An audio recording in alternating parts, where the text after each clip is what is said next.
23, the LSU Eunice Bengals.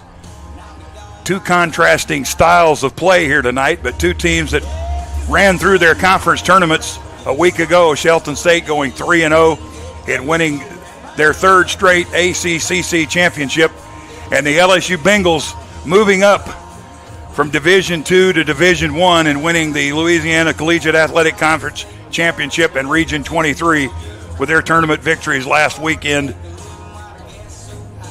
in Louisiana.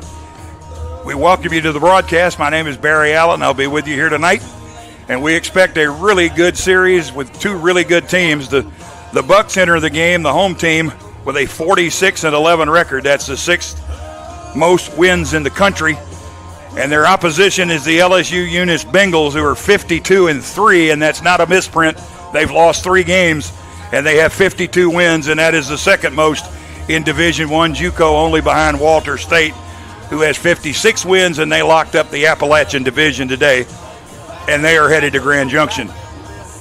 So what do we look for here tonight? We look for Shelton State, who has dominated on the mound pretty much all season long. They lead the nation in earned run average. They lead the nation in whip, and they lead the nation in opponents' batting average. And they're taking on a team that just wrecks you on offense from top to bottom in LSU Eunice. They lead the nation in hit batters with 144. They are second in the nation in on-base percentage. They are seventh in the nation in slugging percentage. They are seventh in the nation with 174 stolen bases. They average 10.9 runs per game. That's ninth in the country. And they can put runs up in bunches, and they can score from any base on the field, as they are a great offensive team. So we got two contrasting styles here tonight, a pitch defense and small ball kind of team in the Bucks, and an explosive offense in LSU Eunice. The Bengals are no strangers to national prominence. They've won 8 national championships at the Division II level. They've moved up a notch this year to Division I, and the train keeps rolling for them. Shelton State is trying to make its 9th appearance to Grand Junction. This would be their 3rd in a row and 4th in the last 5 years if they can get back to Grand Junction with a win here in this series. It's a best of 3. Team has to win 2 games. They play tonight here at 6 o'clock, tomorrow night at 6 o'clock, and if a 3rd game is needed, it will be Saturday at 1 o'clock. Jeff Willis and Bobby Sproul, the 2 head coaches, are bringing the lineups out to the umpires right now for LSU Eunice. They will start the game with the 3rd baseman, Aiden Mouton. Batting second will be the designated hitter, Will Mabry. The 3rd place hitter is the shortstop, Tyson LeBlanc. The first baseman batting 4th is Jackson Legg. Batting 5th and playing left field is Aaron Fuselier. Batting 6th and playing center field is number 14, Tyler Mitchell. The catcher is Milo Obradovich, a Tuscaloosa native. The second baseman hitting 8th is number 37, Jordan Luna, and the right fielder is batting 9th, and that's Cash Riley. And the pitcher tonight for LSU Eunice, who has a 11-0 record and a 3.75 ERA in 17 appearances, is number 2, Alec Beaversdorf. He's a right-hander. For Shelton State, it'll be Trent Shirley in left field batting 1st, Pierce Dutton in center field batting 2nd, Jackson Henderson in right field hits 3rd. He was the most valuable player of the ACCC Region 22 tournament this past week. James Graffos is at 2nd. Mason Steele will bat 5th. He is the pitcher designated hitter tonight. Brady Wall will hit 6th and play 1st. Slade Sullivan will bat 7th and play 3rd. Lawson Neal will catch and bat 8th. And Paxton Ponder will be the shortstop, and he will bat 9th. And it'll be Mason Steele making his 14th appearance of the year. He's 6-0 with a 2.36 earned run average, taking the mound for the Bucks here tonight. These two teams have been ranked in the top 10 pretty much the entire season. LSU Eunice held the number 1 spot for a couple of weeks. Walter State has since taken over. There have been quite a few number 1 teams, but since week 4 of the season, the top 10 has not been without LSU Eunice or Shelton State. LSU Eunice is 2nd, and Shelton State is 10th, and they are playing for a trip to Colorado here this weekend in a best 2 out of 3 series against one another. Shelton State won their 18th regular season conference championship this year, and then they won their 8th overall tournament championship. And LSU Eunice, as we mentioned, have been to the promised land and won 8 times. Their championships have come in 2006, 2008, 2010, 12, 15, 18, 21, and last year in 24, the Division II World Series played in Enid, Oklahoma. But we're going to step aside right now. We'll take a break as we get ready for the first pitch of the game on a partly sunny, warm night here in Tuscaloosa. Wouldn't have it any other way. Back on JockJive right after this.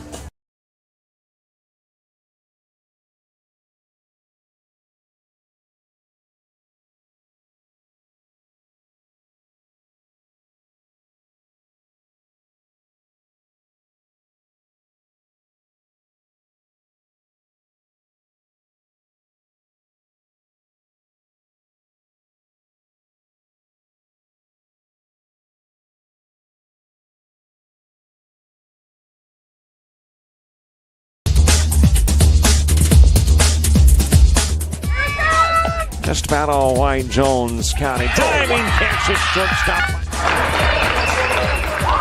Gross.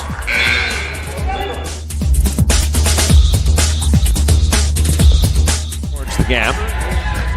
Diving catch in center field by Ben Aklinski. There is a shot towards deep short. Kraft's got it. Long throw over, and he got it.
Welcome back to Tuscaloosa and the Buck Palace on the Shelton State campus for the South District Championship winner to Colorado and Grand Junction to the World Series, which begins May the 23rd. We've already passed March. Mason Steele is on the mound tonight for the home team, Shelton State, wearing their all green tonight with white pinstripes down the legs. Mason Steele is moved into the number 1 starting role for the Bucks on April the 10th. He's 6-0 with a 2.36 ERA and 13 starts. The Bucks are 11-2 when he stands on the mound. His career numbers are 25 starts. He's 13-1 with a 2.59 ERA. He has 104 strikeouts in 93 innings, and in his 25 career starts, the Bucks are 19-6. He was named first team All ACCC selection this year, and he was named to the Region 22 All Tournament team last week in Oxford/Birmingham, as again we had to move the championship game from Choccolocca Park to Jerry Young Memorial Field at UAB because of rain and the turf, and that helped get that tournament in and get us all out so we could get the game ready to go. Aiden Mouton's going to lead off for the LSU Eunice Bengals. He's a right-hand hitter, redshirt freshman from Rayne, Louisiana. Lord, we don't need any of that. 5'11", 175 pounds, went to Notre Dame High School, and he is their leading hitter at 415, 11 homers, and 52 RBI. It's 88 degrees, partly cloudy skies. First pitch of the ball game is a strike, and we're underway at 6:05, so just a tad behind schedule. 88 baseball degrees. Here's a pop-up out towards center. Dutton coming in, makes the catch, and that is out number one. And that'll bring up the designated hitter, Will Mabry.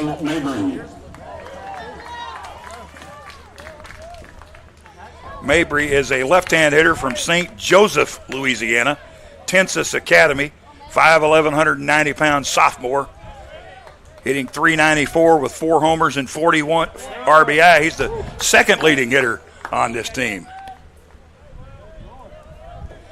And I'll read their batting averages out as they come up, and you'll say, God, they have anybody that can't hit? And no, they don't. Here's a pop-up. Sullivan chasing it in foul ground, and it'll get out of play, and it's a ball and a strike.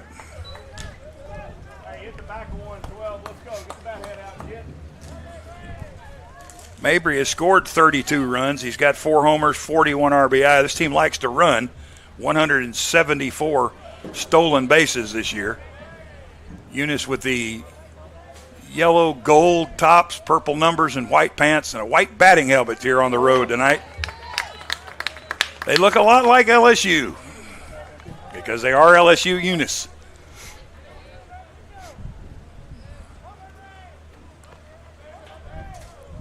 Nice crowd here tonight. In the ballpark, outside the park.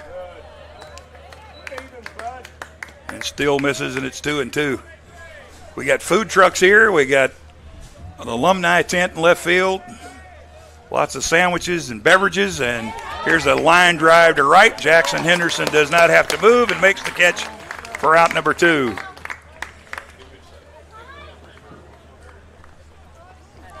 Shortstop number 7, Tyson LeBlanc. And that will bring up the shortstop, Tyson LeBlanc. He's from Maurice, Louisiana, went to North Vermilion High School, 6', 183, right-hander, and he's a sophomore. Hitting .398 with 11 homers and 64 RBI.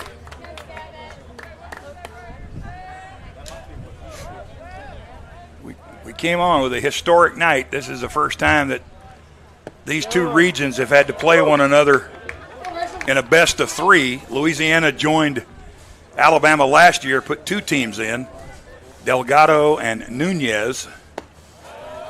And Shelton beat Nunez in a run rule game to start the tournament and then beat Delgado in the semifinals and in a championship game to get to Colorado for the second year in a row. Check swing on the ground to first. Waz got it. He's going to take it himself. And the Bengals go in order here in the first inning. No runs, hits, errors, or men left. Shelton State coming up. You're watching junior college baseball on JockJive.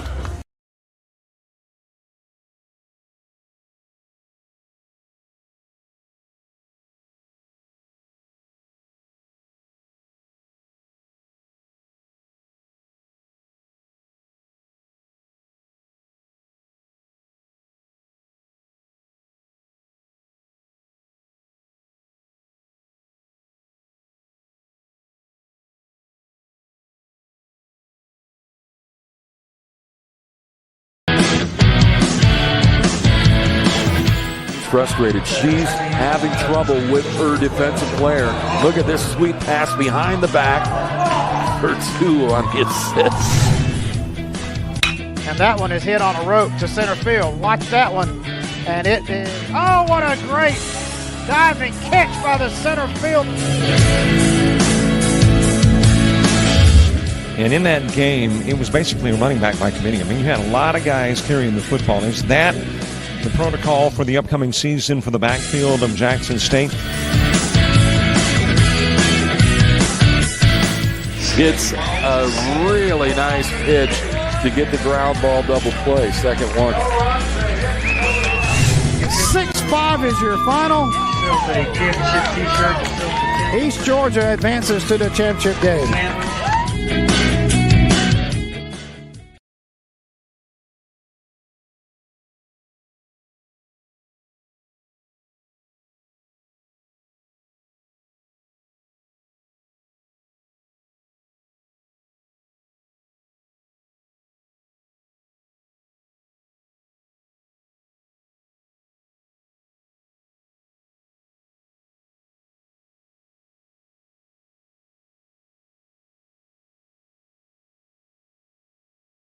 Bucks coming up in the bottom of the first inning. It'll be Trenton Shirley, the left fielder, hitting .346, 4 homers, 36 RBI. Tuscaloosa product. He went to Tuscaloosa County High, takes ball 1. 6'1", 180, a right-hander.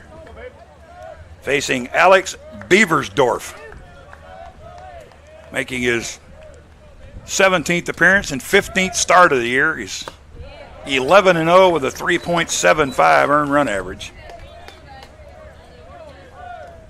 He has 4 complete games, and the Bengals are 14-0 when he starts a game this year. 29th career appearance, 27th career start. Shirley's ahead in the count 2-0, 2-1. He's 16-2 with a 282 earned run average. He got 6 complete games and 4 shutouts and 166 strikeouts and 131 innings. Shirley fouls this one off. It's 2-2. Beversdorf is 6'1", 178. Sophomore from Seabrook, Texas. Went to Clear Falls High School. Second year with the Bengals. The 2-2. Swung and missed. So 1 gone for Pierce Dutton. Center fielder, number 2, Pierce Dutton. Dutton is a 5'11", 175-pound sophomore from Spanish Fort, Alabama. Left-hand hitter. Comes in hitting .339, 1 homer, 38 RBI. That home run came Monday against Wallace Hansville in the championship game of the Region 22 tournament. His only home run of the year. Trenton Shirley hit one in the next inning, a 3-run homer, and made it a 6-1 game, and the Bucks won it 7-2. It's hit on a line to the first baseman leg, and he scoops it in for the out.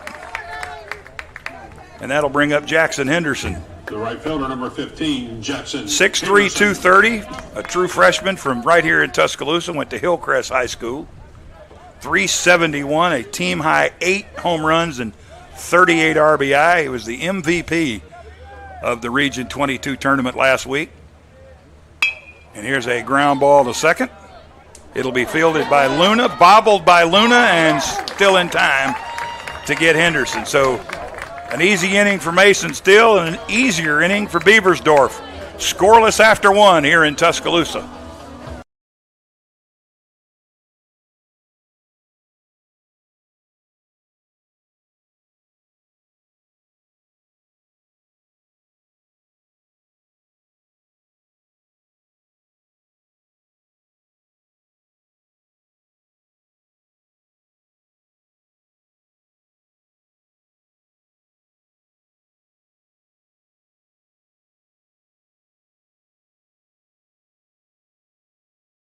played some travel ball, you've shared the videos. Mom and Dad can only root so much. It's time to get real interest from the colleges and scouts in your area right where you live. That's why the Showcase Series is different. We're not just another tournament, we're an advancement event where you get real-time exposure with live TV coverage of our games that get you seen directly by the coaches you want to impress from anywhere in the world. Register for events at showcaseseries.org. It's your turn at bat.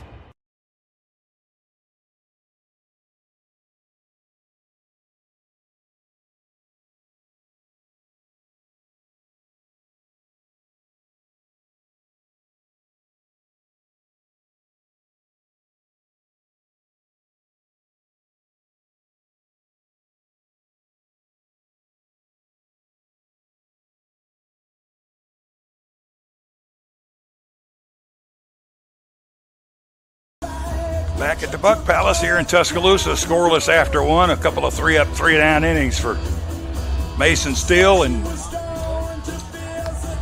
Alec Beaversdorf. On pace for a 90-minute game. Some games that Shelton State plays during the season moves along quickly. First baseman number 21, Jackson Legg. And Jackson Legg, the left-hand hitting first baseman, will lead off the second inning for the Bengals. He's 6'3", 220, a left-hander from Shreveport, went to Calvary Baptist.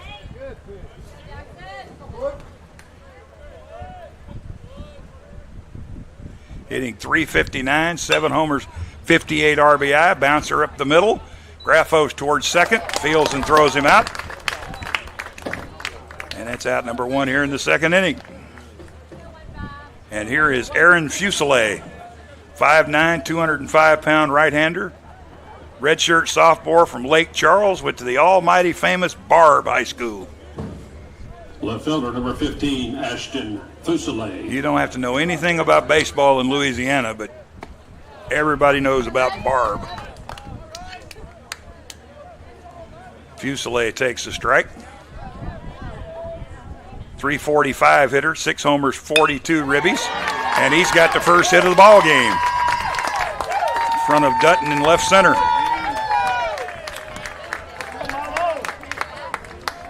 The catcher, number 20, Malo Obradovic.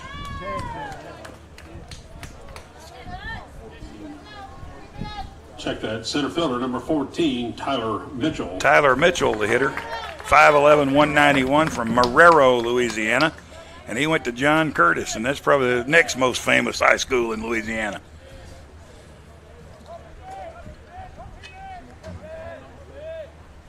He's showing a bunt and takes a strike. And if some of my buddies in Louisiana are listening, I can't leave out Rummel. There in New Orleans, that's got to be one of the famous ones too. Good in bowling now.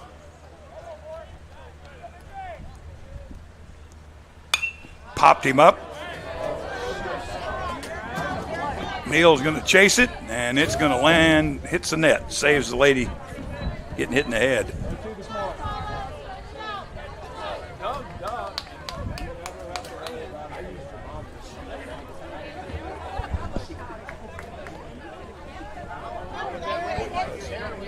Okay. We used to do yours in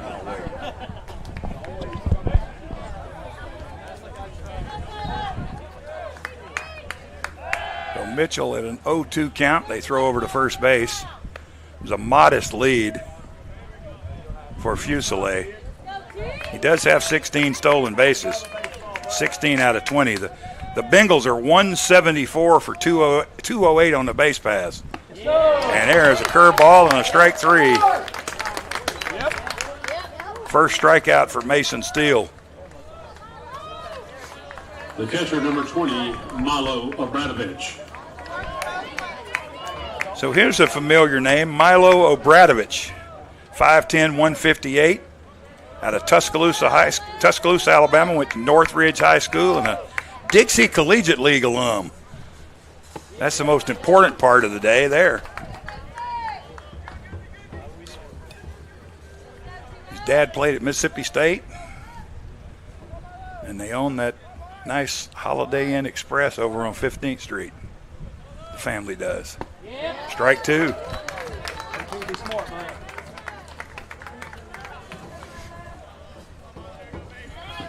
Mason Steele has thrown 5 first pitch strikes to the first 7 hitters today. Fuselier off at first. They're going to throw over again, or Mason does.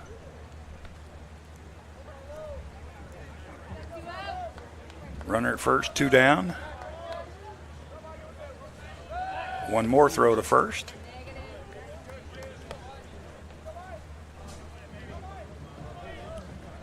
They're still filing in. We've already had a barbecue sandwich and a bag of chips. Not sure what else is going to, and cookies. Not sure what else is going to make its way up here tonight. But there's a swing and a miss. High fastball. And that'll wrap it up for the Bengals in the second. No runs, 1 hit, 1 left. Still scoreless going to the bottom of the second.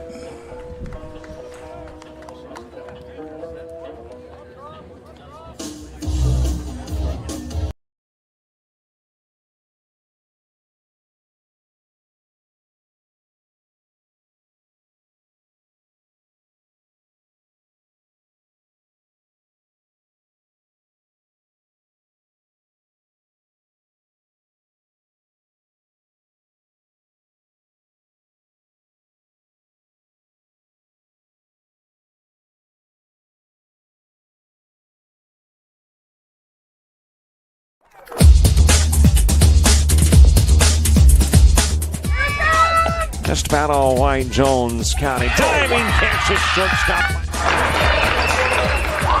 Gross.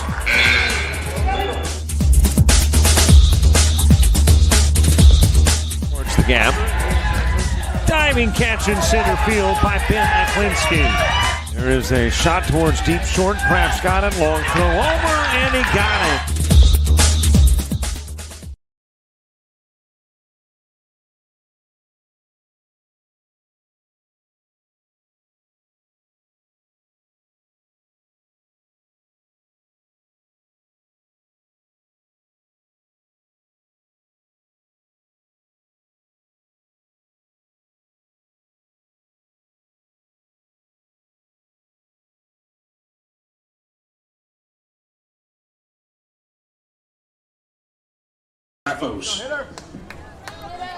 Back in Tuscaloosa, scoreless game as we go to the bottom of the second. 1 hit for the Bengals, and the Bucks went down in order in the first. And here they are up for the second time. James Graffos, the freshman, leads it off, takes a curveball for a strike. Graffos, the leading hitter on the team, 354, 11 doubles, 2 homers, 38 runs batted in.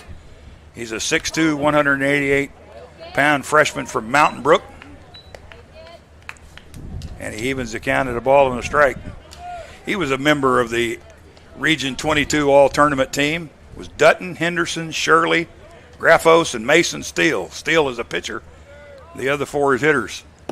Another curveball and a swing and a miss, 1-2.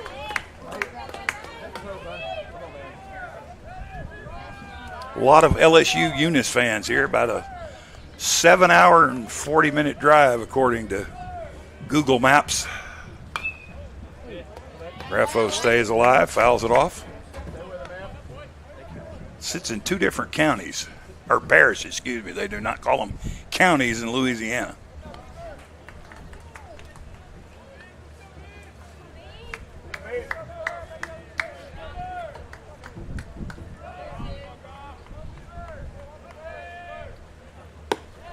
The 1-2 misses high. They're pretty much straight away in the outfield, maybe shaded a little bit towards center and left. Curve misses outside. It's 3-2. Graffos has walked 27 times this year. He's punched out 31.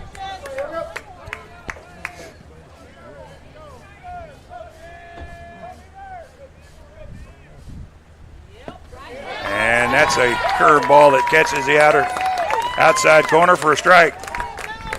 Strikeout number 2 for Beaversdorf.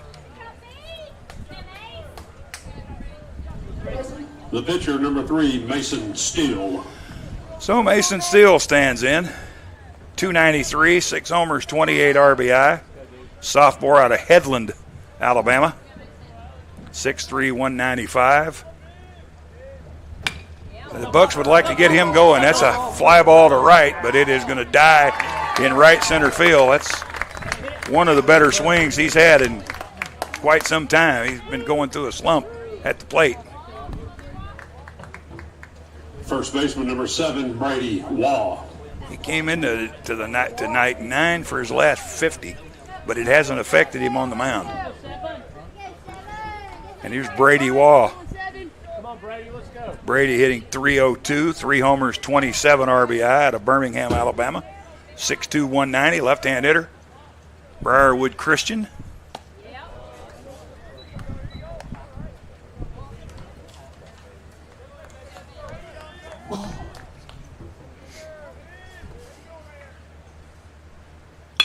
Here's a ground ball towards second. Luna up with it, over to the leg. And another 3 up, 3 down inning for the Bengals.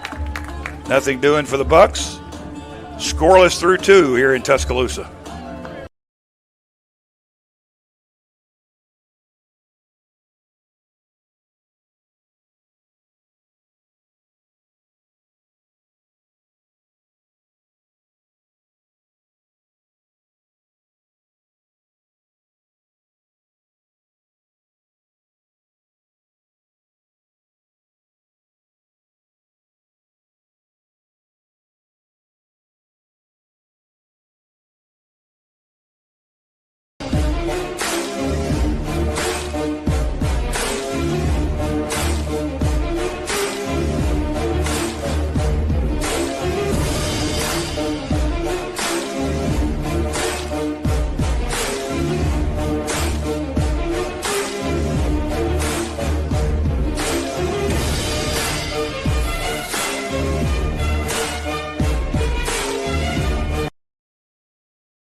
Back at Tuscaloosa. Barry Allen with you here on this Thursday night, game 1 of a South District Championship pseudo super regional between LSU Eunice and Shelton State. Winner going to Colorado. It's a long bus ride, and I think that's what both teams have in their plans. If they get out, whichever one gets out of this is going on the bus. Leading off the 3rd inning, second baseman number 37, Jordan Luna. Jordan Luna leads it off. 5'11", 190, a right-hander out of Washington, Louisiana. Went to Opelousas Catholic High School. They got Chapatula and Ponchatoula and Opelousas. They got all kinds of fun names in this great state of Louisiana. Luna hitting .306. 4 homers, 38 runs batted in. I think he has the lowest batting average in the starting lineup at .306.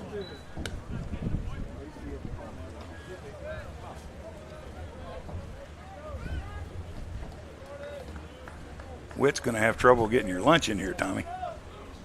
That ball's in the dirt, and it's 2-1. We got his head and his bag in there, but he did no damage. He did no damage. 2-1 to count. Riley on deck, and then back to the top of the order, and Mouton foul straight back. 2-2.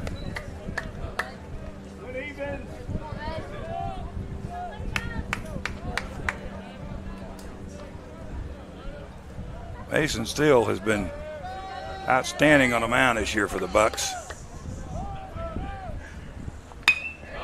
Here's a shot into left center field and drops in for a hit. Luna's got his first hit and the second hit of the game for LSU Eunice. right fielder number 17, Cash Riley. Cash Riley, a 6'1", 210-pound redshirt sophomore from Dallas, Texas. Went to Jesuit High School. Switch hitter.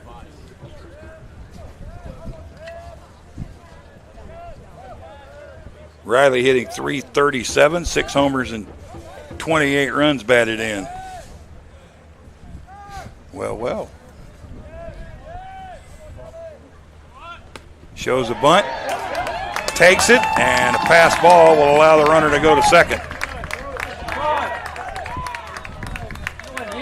So they're trying to bunt, and unfortunately Lawson Neal couldn't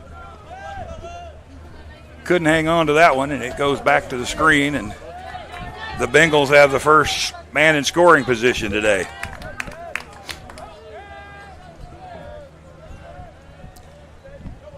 Got a 4-man umpire crew tonight. They didn't share any of the names with us. I know one of them because he told me that he told me on Facebook that he was going to be here. He was at the tournament last week, and he's going to Colorado. The great Skip Poe. Here's a 1-1. Misses downstairs, and it's 2-1.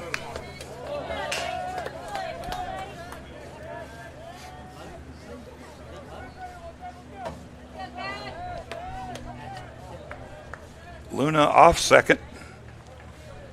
He's being guarded by Ponder. That's in the dirt. Lawson keeps that in front of him. It's 3-1. Ponder's kind of shaded behind him. Graffos is playing normal second base, but deep. He's the heels on the grass. Waugh is in at first. And Sullivan is even with the bag at third. And there's a swing and a foul ball. 3-2. Eunice trying to draw first blood here tonight.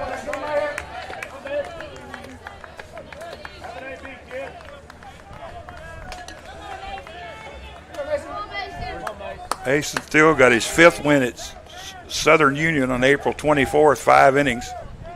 Through 5 no-hit innings at Hanceville, got a no decision. There's a fly ball to right. It's going to drop in front of Henderson. He's going to throw, and it's cut off. It's cut off by Ponder, and now they got runners on the corners.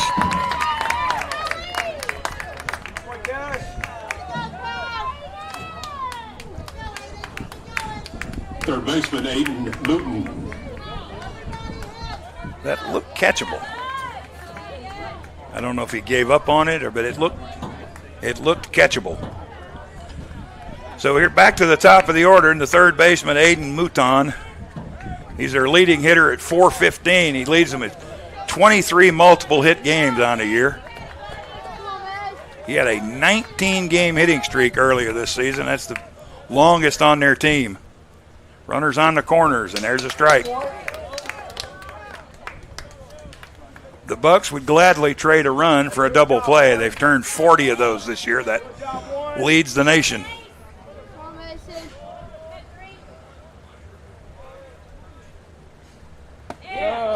Another strike. 0-2 the count.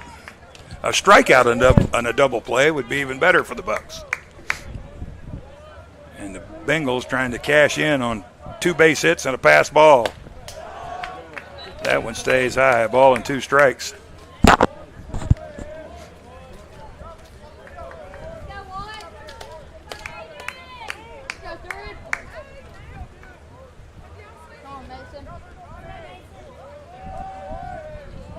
Here it comes. There's a fly ball to left field. Shirley going back, still going back, and finally up against the wall, he's going to make the catch. That'll be a sacrifice fly and an RBI. Luna comes home to score, and the Bengals lead it 1-0.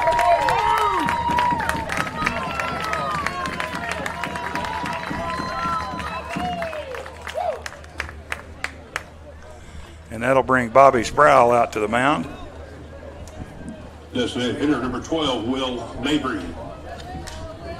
The first trip by the Bucks skipper.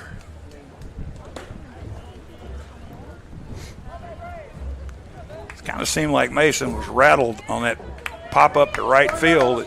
It did not get caught. And then it seemed like maybe he missed his spot there. And I thought that the way that ball was hit, I thought it was going to get out of here. But a lot of balls come to this ballpark and die. And here is Mabry, the designated hitter, up for his second time.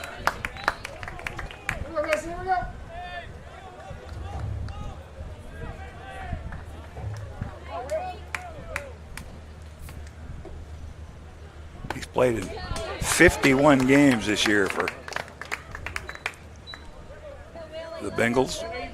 He's also pitched some for them.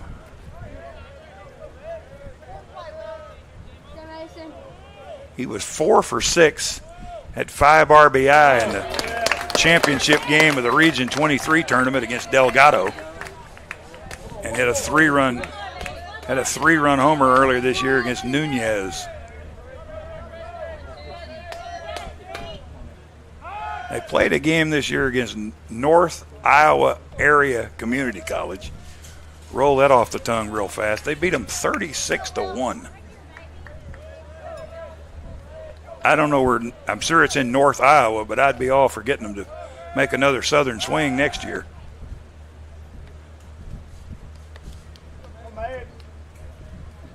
They've played Monroe College, they've played Kellogg, not the cereal, and they played Arkansas State University Mountain Home, some of their opponents. It used to be the winner of Region 23 got paired up with Oklahoma, and they'd have to play Connors and another team from Oklahoma, and it was tough sledding to get to Grand Junction going that route. There's a swing and a miss, and Mabry's down on strikes. The Bucks have always had the luxury, not say luxury, but it's been a tournament of Alabama teams, and we've got 20 teams in the state, but we split. So we now got 10 D1s and 10 D2s, and when they split it, that's not enough to give Alabama its own spot in the South. So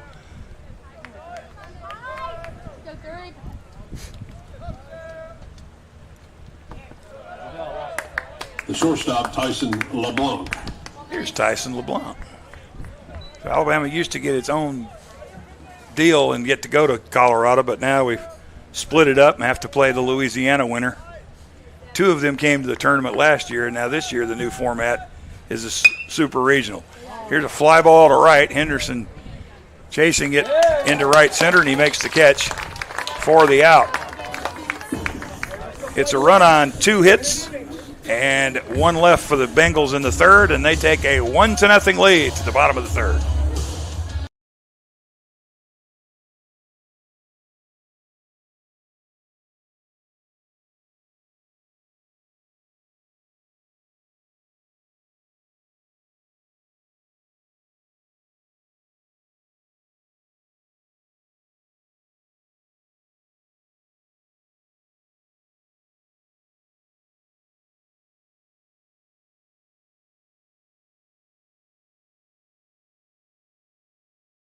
Played some travel ball, you've shared the videos. Mom and Dad can only root so much. It's time to get real interest from the colleges and scouts in your area, right where you live. That's why the Showcase Series is different. We're not just another tournament, we're an advancement event where you get real-time exposure with live TV coverage of our games that get you seen directly by the coaches you want to impress from anywhere in the world. Register for events at showcaseseries.org. It's your turn at bat.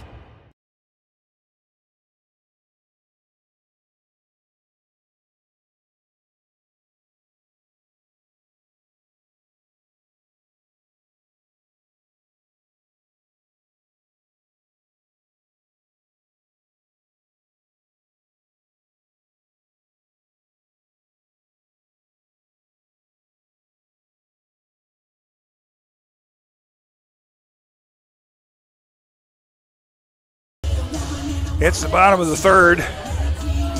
Home team coming up, trailing 1-0. It'll be Sullivan, Neal, and Ponder, the bottom third of the order. Bucks looking for their first hit of the ball game. Third baseman number 5, Slade Sullivan. Sullivan, a freshman from Mobile. 6'1", 187, went to Faith Academy. He was a second team All ACC selection this year. He takes a strike. Sullivan hitting .353, no homers, 29 RBI. The only starter in the lineup tonight without a long ball. Swing and a miss. It's 0-2. Beaversdorf is an all-region 23 pick. He's 3-0, and that looked like it caught Obradovich. 1-2. He's 3-0 with a 4.10 ERA. In his last 3 starts against Nunez, Delgado, and Baton Rouge. He's worked 15 innings, 15 hits, 7 runs, 5 walks, and 11 strikeouts. And he just struck out Sullivan looking for out number 1. The catcher, number 10, Lawson Neal. That'll bring up Lawson Neal. He had a couple of hits the other day against Hansville. 5'11", 180, a sophomore from Gordo.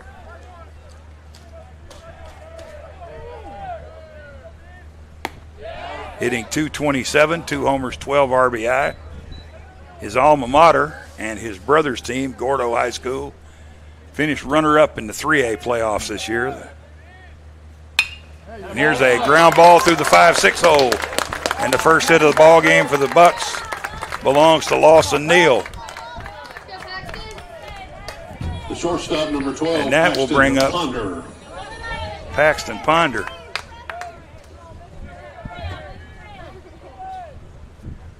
That is a 5-game hitting streak now for Lawson Neal. He's 6 for his last 10.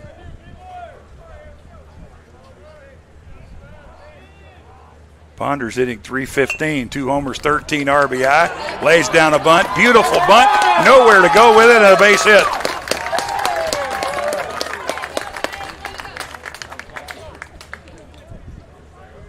So 2 on and 1 out for Shirley.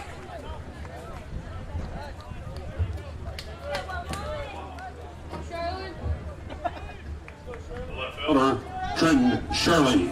That is Ponder's 5th bunt hit of the year. He's also got 3 sacrifice bunts. So here's Trenton Shirley trying to get the Bucks their first run of the game. Takes a curveball for a strike.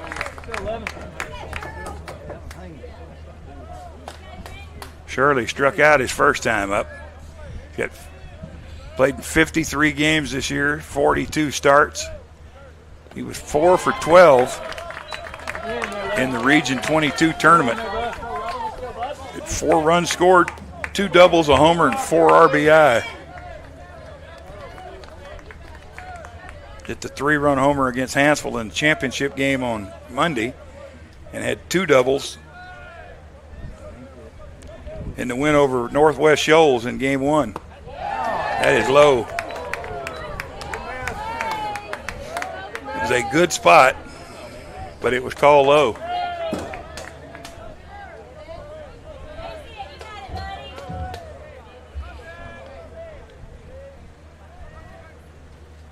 One-two pitch lined into left field. That's a base hit. Around's third and scoring is Neal. Ponder's on his way to third. Shirley's in the second with a double. That's his 20th double of the year, and the Bucks have tied it here at 1 in the bottom of the third. The center fielder, Pierce Dutton. 20th double of the year for Shirley. He's the 4th player in school history to have 20 doubles in a season. And that will bring about a visit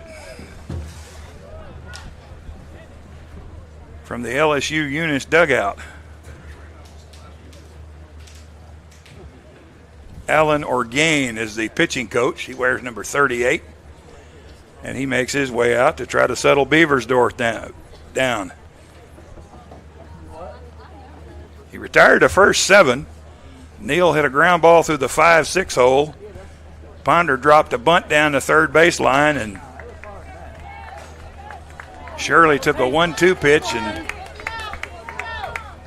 lined it right over the head of the third baseman down the left field line and has himself a double. 2 in scoring position and a 1-1 game here in the bottom of the third. Both teams with a run on 3 hits so far. Dutton lined to first in his first at bat. And he swings and fouls off that pitch. He has a 6-game hitting streak. Inside the baseball, bro. Inside the baseball. 10 out of 24 during the streak. He had a 4-hit game against Northwest Shoals last Friday to open the region tournament. He had 2 hits in his last 2 at-bats against Calhoun to end the regular season. So he had 6 straight hits there at one point. And now he's in an 0-2 hole. He's playing in his 113th game.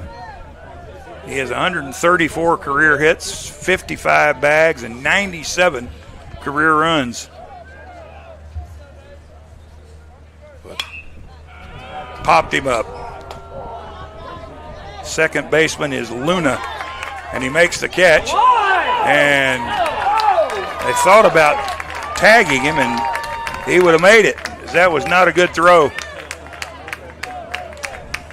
And here is Henderson. Right fielder, Jackson Henderson. Jackson Henderson grounded out to second his first time up. Get us in the dugout, B. Big infield. Be patient, Jack. Come on, kid. Here we go. This is his 43rd game and 26th start of the year. Hit on the ground, foul. Nice one-handed catch by the Bucks third base coach, Jake Vickerson. Jacob Green coaching at first. Go, Henderson. Go 1-5. Go, kid. The Bucks have been to Grand Junction 8 times, and every team has had somebody on it related to Jake Vickerson. He was on one. His brother was on one. His cousin, Jonathan Smart, his brother-in-law played on one. He's coached on the last 4. There's always been some kind of tie to him for the World Series. Curveball is fouled off.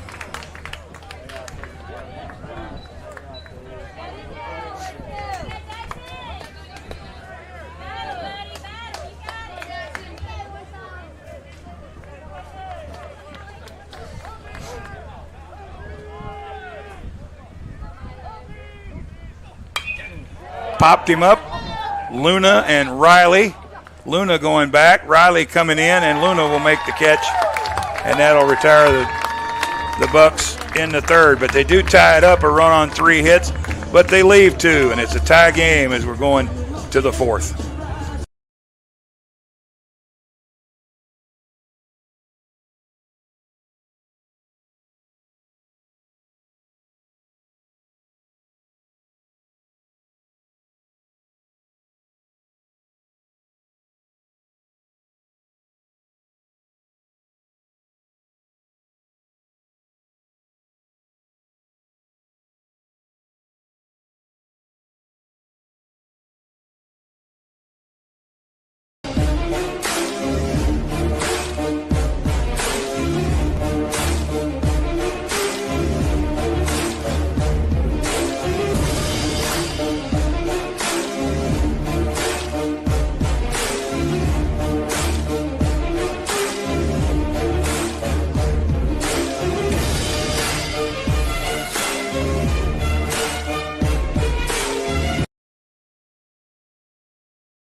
Back at the Buck Palace here at Tuscaloosa, a 1-1 game between LSU Eunice and Shelton State. Game 1 of this best-of-3 series. Let's see who can. The fourth inning, first baseman Jackson Legg. See which team can punch their ticket to Colorado and Grand Junction. Jackson Legg's going to lead it off. And he takes a strike. Legg playing in his 88th career game here tonight. Pops it foul. And he is in an 0-2 hole. Played in 54 games this year, 55 games now. He had a 2-hit, 2 extra base hit, 5 RBI game in the championship against Delgado last weekend. The Delgado Dolphins. They've been to Colorado a number of times under Joe Sherman. Went under his dad, Rag Sherman. Here's an in and out swing and right at Shirley for the line drive catch. 1 out for Fuselier. Left fielder Ashton Fuselier. I'm sure the Shermans are watching tonight. Friends of mine for a long time. Joe's sister Emma passed away this week. She was his biggest fan, I know that. All the years I've been around him. Thoughts and prayers with Joe and the family, and they're getting ready to crank up Kirsch Rooney Stadium and Rag Sherman Field for summer ball this year. So they do it right there in New Orleans and Delgado. Fuselier is ahead in the count, 2-0. I searched the internet over last night trying to find his parents' names. This is his 3rd year at Eunice. He's redshirted, and he's got his 2nd hit of the ball game. Center fielder Tyler Mitchell. There used to be a sports writer here in town for the Tuscaloosa News named Herman Fuselier, and they're from the same area, and I've got to be related, but couldn't find anything on the old World Wide Web to lead me to find that out. Need to hire Perry Mason or Ben Matlock to search that out for me. Here's Mitchell. He struck out his first time up. One of 2 Mason Steele strikeouts. How about this? In the first 2 innings, Mason Steele threw 22 pitches. In the 3rd inning, he threw 22 pitches. Beaversdorf in the first 2 innings threw 18 pitches. In the 3rd inning, he threw 18 pitches. And there's a strike to Mitchell. So the pitch count in the first 2 innings by both pitchers were equaled in the 3rd. 44 for Steele and 36 for Beaversdorf through 3 in a 1-1 game. Game 2 tomorrow will be at the same time, 6 o'clock. We'll have it here for you on JockJive and YouTube. Make sure you check us out on the YouTube channel. Subscribe and follow us. They did every game at the Region 22 tournament last weekend. And they did the Super Regional between Dothan and Pasco Hernando, played at Troy, and they did all the D2 games, and they did all the softball D1s and the softball D2s. So if you want to watch softball or baseball from the JUCO ranks, here's your spot right here.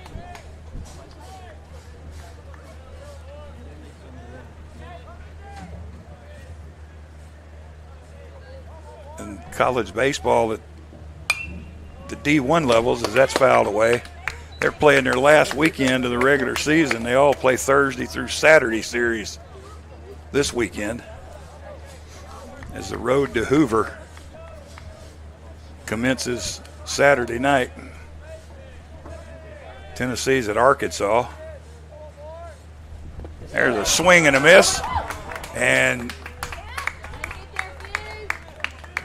it gets away from Neal, but Mitchell is out. Catcher Milo Obradovic. And there's 2 out in the inning. Obradovich struck out swinging his first time up.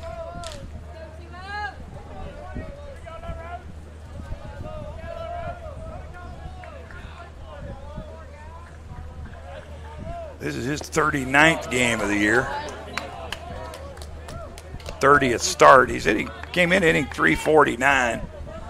Had 13 multi-hit games, 9 multi-RBI games. A proud Jaguar from Northridge High School.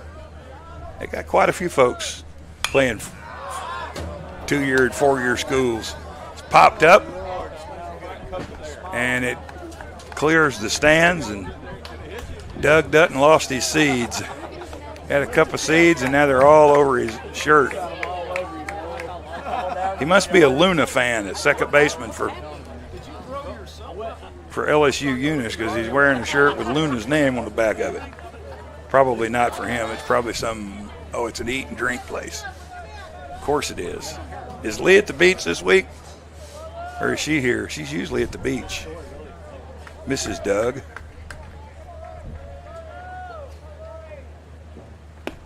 Swing and a miss. 1-2 the count.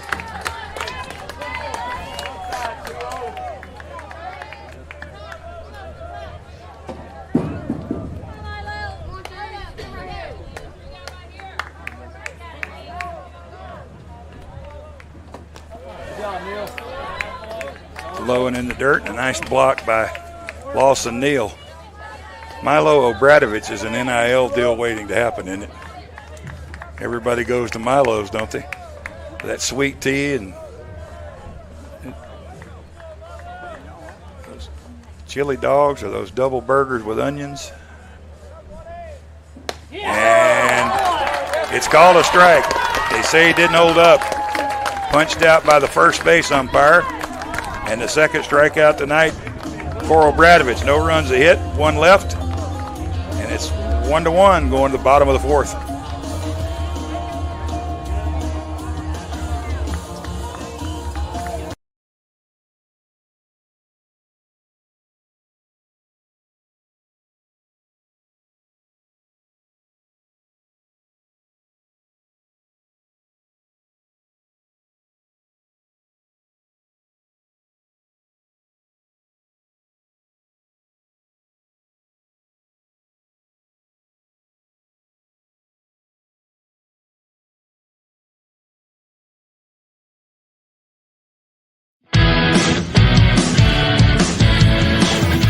Frustrated. She's having trouble with her defensive player.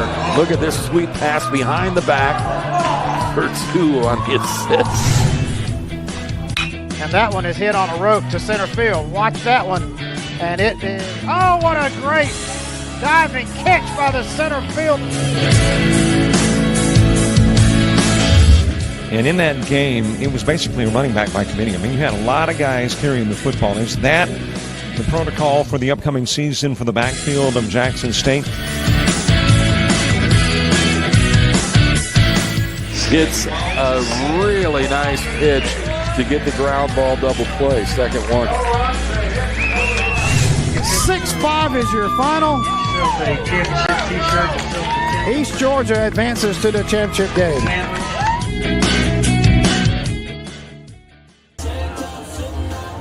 Welcome back to the South District Championship Series. LSU Eunice and Shelton State, a 1-1 game here in the bottom of the 4th inning. James Graffos, Mason Steele, Brady Waugh due up for the Buccaneers here in the home half of the 4th. 2 wins this weekend in this series, and somebody's headed to Grand Junction, Colorado. That is actually one of those places they say you cannot get there from here. It is a long way. It's 2 days by bus. It's almost a day by plane. I mean, it's such a long flight. Mason takes a strike, 1-1. Struck out swinging his first time up. Let's see, you can go to Birmingham, fly to Atlanta, fly to Salt Lake City, or fly to Denver, and then you bus from Denver. You can fly from Salt Lake City into Grand Junction if you're fortunate enough. Or you can drive from Tuscaloosa or Eunice through Kansas, Nebraska. Kansas is a long state, but so is Colorado. You think you're never going to get through Colorado. Last year the Bucks went. We saw sunshine, we saw rain, we saw storms, we saw hail, and we saw snow, all in one afternoon on a drive from Denver to Grand Junction. And our bus driver was horrified, so that 5-hour trip was about a 7-hour trip. And we were dog tired when we got to the hotel. 3-2 on the way to steal. He fouls it off. There will be 10 teams in Grand Junction, and 3 teams have already punched their ticket. The Flodar Tech Stingers, Florence Darlington out of South Carolina, 51-10, they're in. Hit on the ground towards second. Luna Fields makes a nice play and throws Graffos out.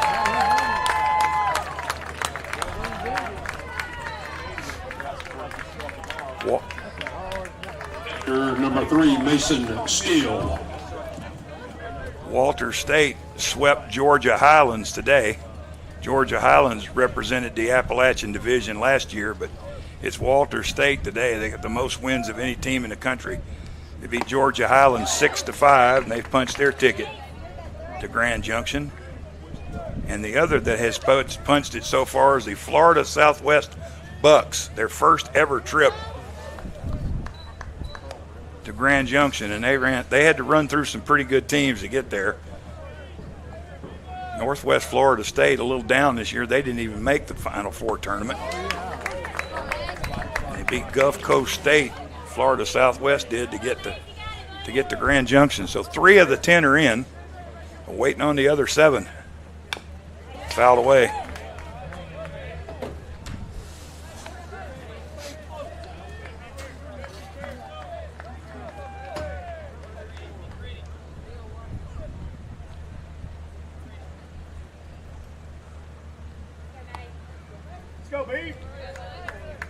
Umpire getting a couple of new baseballs. Nobody on, 1 out, 2 strikes to steal. And he hits his ball high in the air to right field. Riley going back, still going back, and he makes the catch right up against the wall. Mason Steele has hit absolutely 2 missiles to right field tonight, and he's got nothing to show for it. But keep swinging. Just keep swinging. And here's Brady Wall. He grounded out to second base his first time up.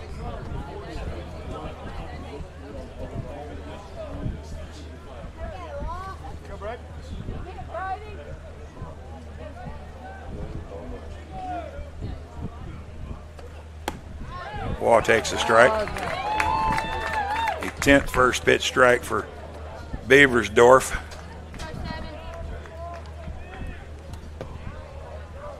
Brady was 2 for 8 with 3 runs scored in the state tournament. And he was 3 for 8 in the 2 games against Calhoun. He missed the first 2 games with an illness. So he is 5 for his last 16 coming in tonight. He fouls off this 1-2 pitch. Into the crowd out in left field. There's the usual crowd in left field. And there's the Shelton State tent under them. Alumni, a lot of former players here tonight. Here's a hard ground ball right back to Beaversdorf, and he'll underhand to the first baseman leg, and that'll end it for the Bucks. They go in order 1-1 as we go to the 5th.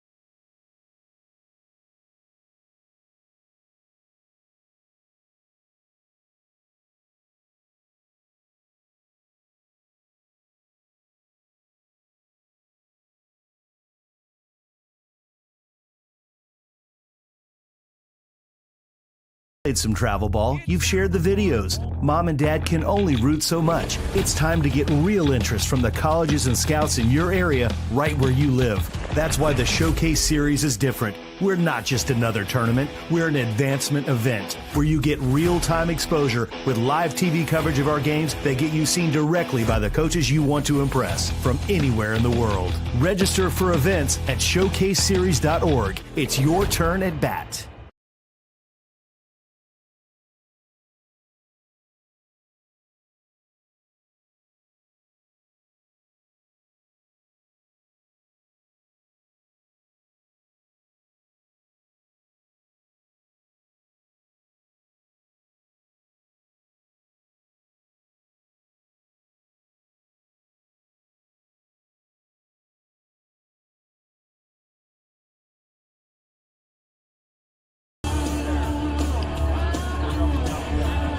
Welcome back to Tuscaloosa. Barry Allen here with you tonight.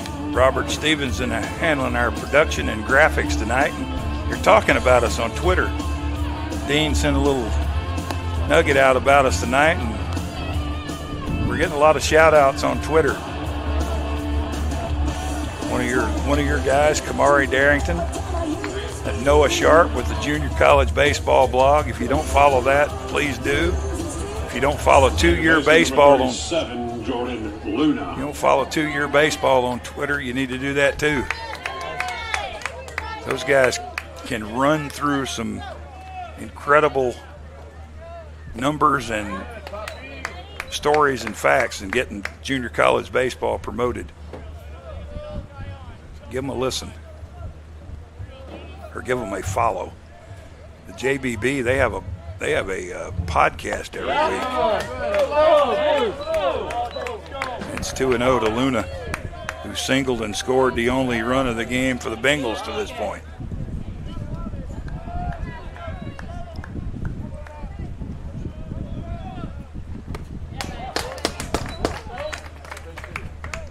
It's 2-1. Excited to see the Bengals this weekend. They used to have an assistant coach. He left and is now with the Chicago Cubs, but former assistant coach used to be Roberto Vaz, who played at Alabama in 1997.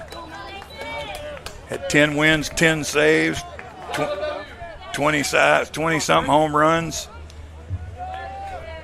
Broke his foot, missed the World Series, and cost Alabama the national championship that year. There's a strike, and it's now 3-2. He got to save for Northeast Texas in the JUCO World Series in '96 when they won in Grand Junction. Swing and a miss, strikeout number 5 for Mason Steele.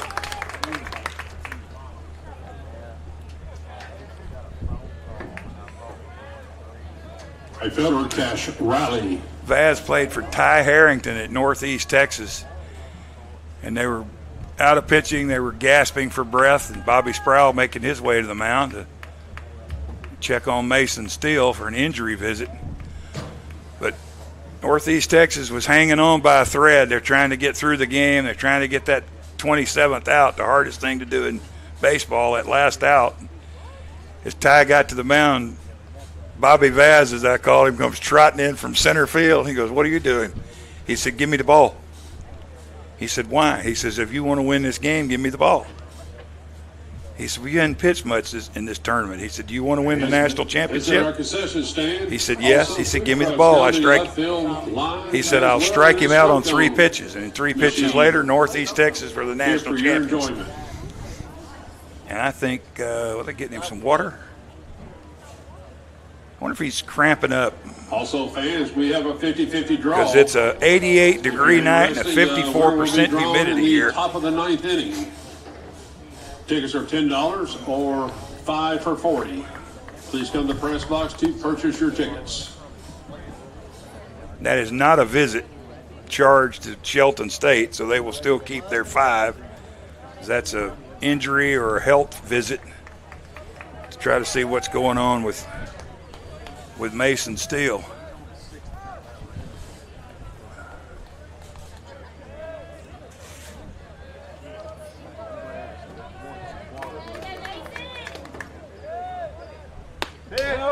That's a strike. I gave Shelton State's base coaches some love earlier. If you want to be an equal opportunity employer.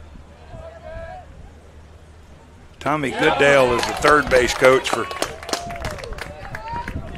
LSU Eunice. And Nick Studdard is the first base coach. Good, both in their first season with the Bengals. Swing and a miss. That's 1, 2, 3. That's 4 strikeouts in a row for Mason Steele, 6 total. And he's got 13 in his last 11 innings. Her baseman, Aiden Mouton. And here is Mouton. Jeff Willis is the head coach and athletic director. 23rd season as the head coach. He's got 1,004 wins. He went in the Junior College Baseball Hall of Fame in 2023, and Bobby Sproul followed him last year in 2024.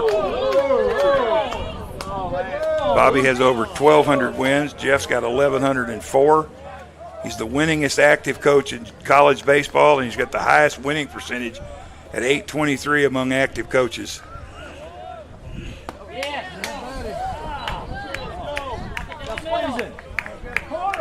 In addition to Goodale and Studdard, they got Alan Orgain, 18th year as the pitching coach and recruiting coordinator. He sent 81 pitchers to 4-year colleges. And their other coach on the staff at his second year is Barry Manuel. Spent 21 years as a high school coach in the St. Landry Parish. Pitched at LSU and pitched in the big leagues, and I'm going to bet I'm the only guy at the ballpark tonight that saw him pitch at LSU. Fly ball to left field. Mouton's gone. So are the Bengals. It's a 3-up, 3-down inning. We're halfway home, and we're still tied at 1.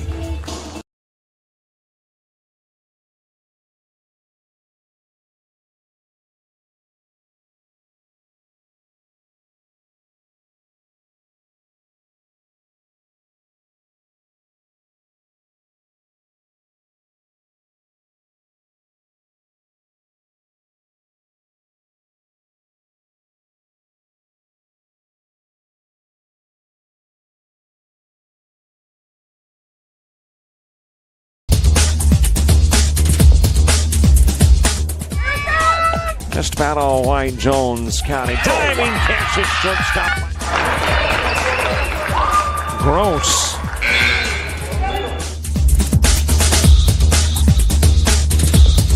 Towards the gap. Diving catch in center field by Ben Aklinski. There is a shot towards deep short. Crafts got it. Long throw over, and he got it.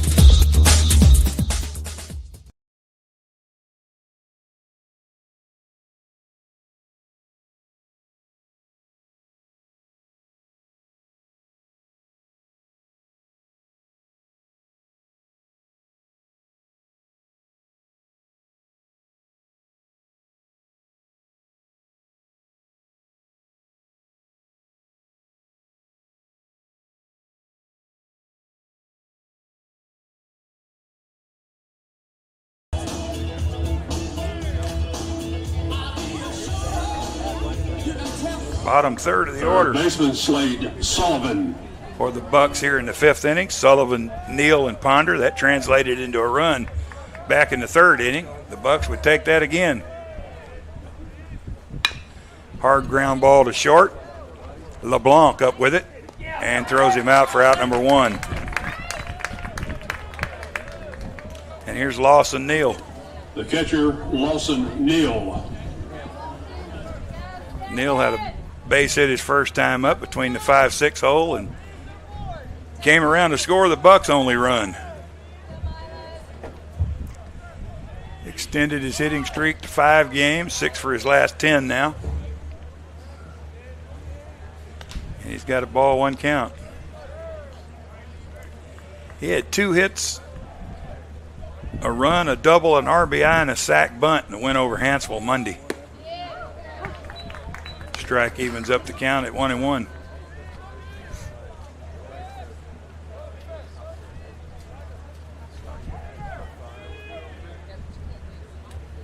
Fouled away.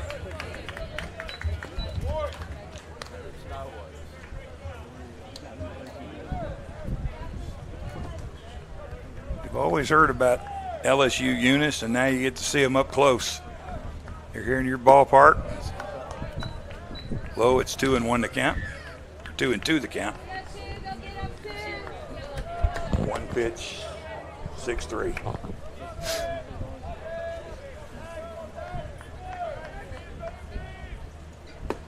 Strike 3 called. Outstanding breaking ball there. Nothing Neal could do with that one. Shortstop, Paxton Ponder. 4th strikeout for Beaversdorf. And here's Ponder. Had a bunt single his first time up. Leads the team with 5 of those. Ground ball between the 5 and 6 hole. And that'll get Shirley up again.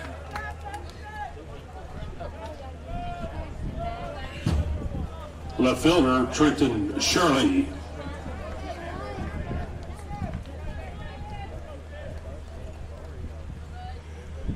Ponder's now 9 for his last 20. That'll play. That's a 450 clip. Even my math can do that. Strike call to Shirley. Struck out in the first inning, doubled in a run in the third, his 20th double of the year. I made a bold prediction this summer that he'd finish with 20 doubles, and he's got 20 doubles. I also said he'd hit 10 home runs, but he's only gotten 4.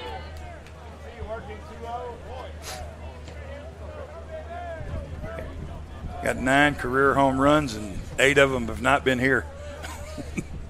We looked today, Shelton State's at 10 home runs here in this ballpark, 27 everywhere else, and they've only given up a handful of home runs all year, but not many here.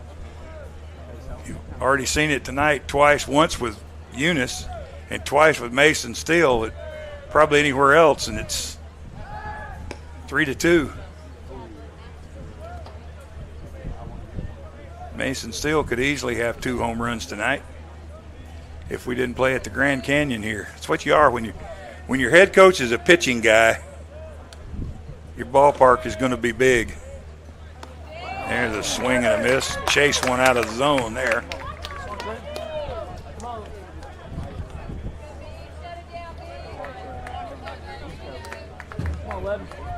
And Shirley's down in the count of ball and 2 strikes. 1 run, 4 hits for both teams. Beaversdorf will throw over to first base and trying to keep Ponder in check. He runs pretty good. He could score on a 2-out double. He's trying to keep him close, keep down that lead. Doing it again.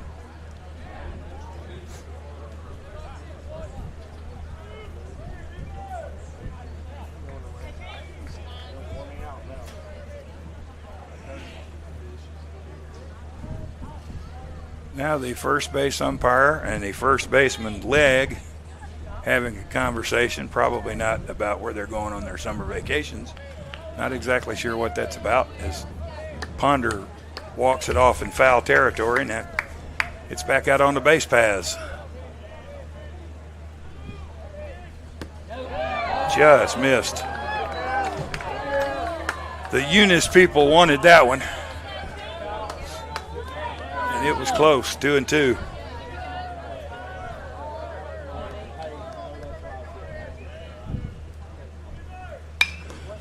Popped him up, and it's out of play down the right field line. Let's go.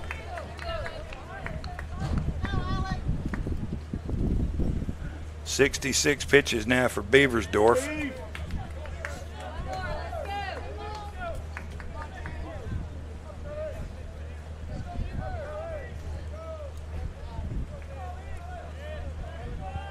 Now the 2-2 Ponder is going, and it's fouled away again. Leg chasing it, and it is going to make the bleachers yet again.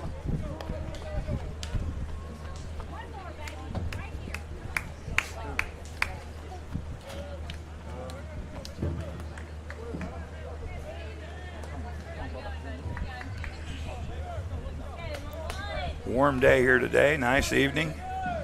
Going to be warm again tomorrow, and then that R word is back in the forecast for Saturday if we get to that point. Shirley strikes out. Beaversdorf gives it a fist pump as he walks off with his 5th strikeout. So the Bucks strand a 2-out base hit, and we are tied at 1, headed to the 6th.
Leading off the 6th inning, designated hitter, Will Mabry.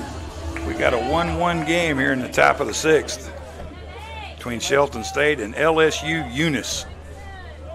A historic night here at the Buck Palace, the first South Region Championship, Super Regional, whatever you want to call it. Mason Steele with a run on 4 hits and 6 strikeouts through 5 innings of work. Another dandy night for him. LSU Eunice is from Eunice, Louisiana, located in Acadia and the St. Landry Parish. Still misses way outside with that one. They're Louisiana's Prairie Cajun capital. I'm all about some Cajun food. Got a little over 9,000 people live there. Was founded by C.C. Duson in September of 1894. Swing and a miss. That is strikeout number 7 for Mason Steele. And twice he has Shortstop Tyson LeBlanc disposed of Mabry. Duson was the legendary lawman and sheriff of the St. Landry Parish from 1874 to 1888. They said he was known for his dogged determination. I kind of take that as not a Barney Fife, but maybe a Cordell Walker. And the city was named in honor of his wife, Eunice Farr Duson. Line drive and a base hit into center field. First hit of the night for LeBlanc. 5th hit of the game for the Bengals. First baseman Jackson Legg. And in 1997, the Cajun Music Hall of Fame opened in Eunice. Now you all know a little bit about Eunice.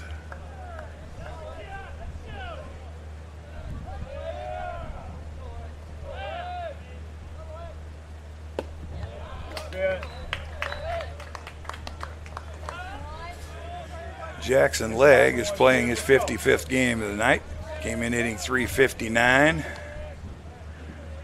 Got 18 multi-hit games this year. None tonight to this point. It's 1-1. LeBlanc is on first. He has a hit. Fuselier has 2 hits. And Luna and Riley have the other. They're 5 hits. Only 9 hits in the game for both sides. 2 runs on 9 hits total. Neither team has made an error, and both teams have stranded a couple of runners. There goes a runner, pitches inside, throws the other side of the bag, and LeBlanc has himself a stolen base. And it's 3-1 to Leg. LeBlanc with his 36th stolen base of the year. I don't know where that ranks in Louisiana, but it would be 22 behind the leader in Alabama. Sam Robertson at Northwest Shoals finished the year with 58 bags.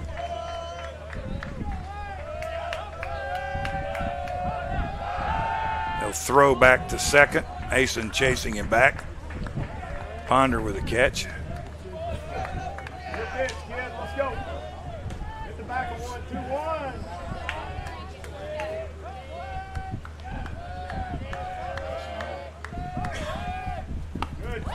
Pitch is outside and it's ball 4.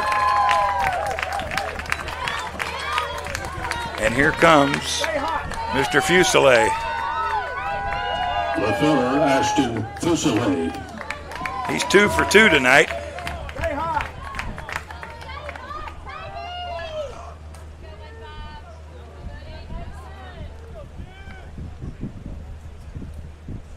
He was 3 for 7 in the region tournament. 2 for 2 tonight. That's got him 5 for his last 9. He had 2 hits, including a home run in the first round win against Baton Rouge.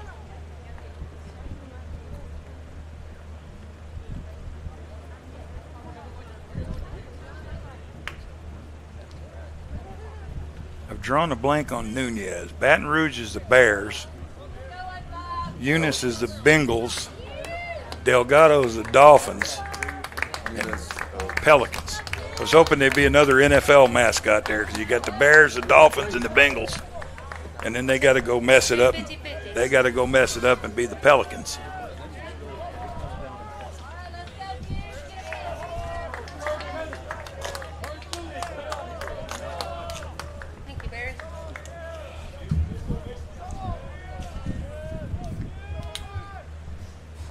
Swing and a miss by Fuselier, 0-1.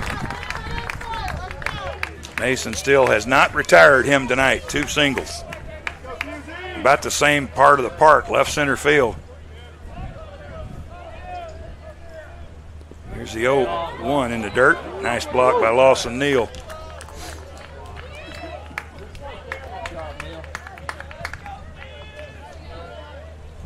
Good crowd. Good baseball game.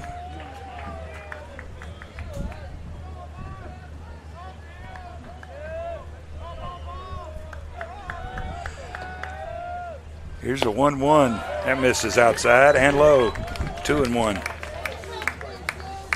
Mitchell is on deck. He has struck out both times tonight. Mason still would gladly trade Fuselier for Mitchell. In fact, the next 2 hitters have struck out 4 times, Mitchell and Obradovich. There's a swing and a miss. He struck Mitchell out twice and Obradovich out twice. And he struck Luna and Riley out once apiece. He struck out Mabry twice. He's got 7 strikeouts tonight, 14 in the postseason, in 12 innings. And here's the 2-2. Fly ball, shallow center field. Ponder going out, and he will make the catch.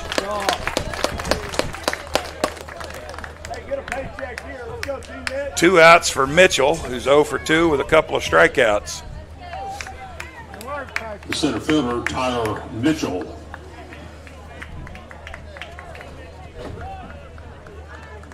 A very well played game.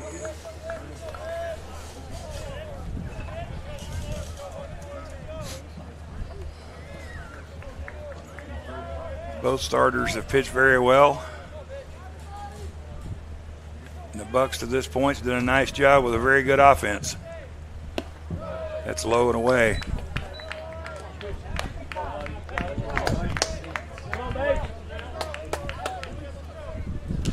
That is 92 pitches now for Mason Steele. Maybe they can get one more out of him. Shelton State typically does not usually ride over that 100 pitch mark because they've got a plethora of arms in the bullpen. Runner at second going to third. Ball gets away from. It'll be a stolen base and a throwing error, and the running Bengals get a run on an error. That's the first error by Shelton State in the postseason. They played 3 errorless ball games in the region tournament.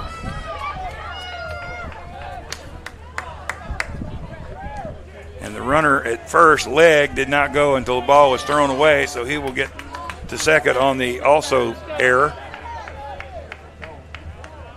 So a pass ball and an error have allowed the 2 Bengals runs to score. And it's 2-1 LSU Eunice.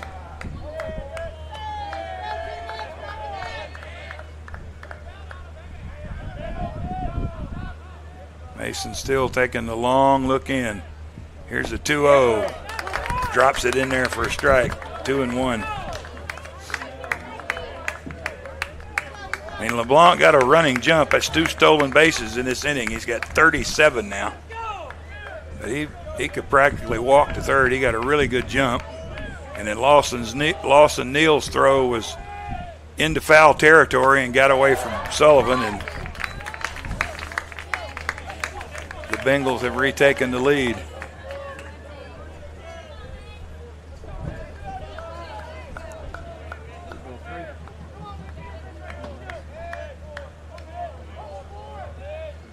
Yeah.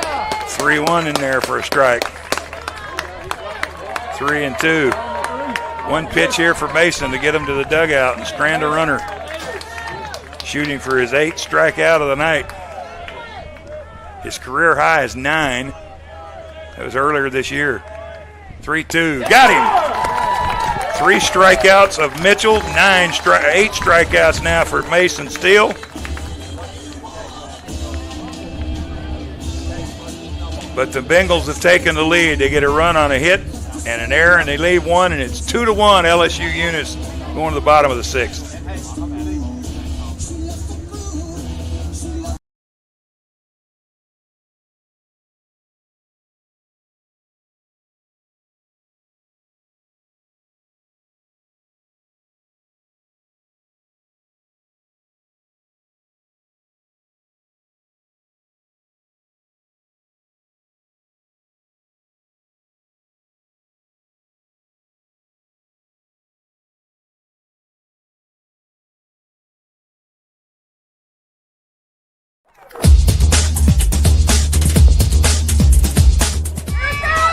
Just about all White Jones County. Diving catch at shortstop. Gross.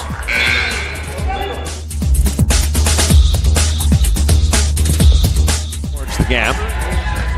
Diving catch in center field by Ben Aklinski.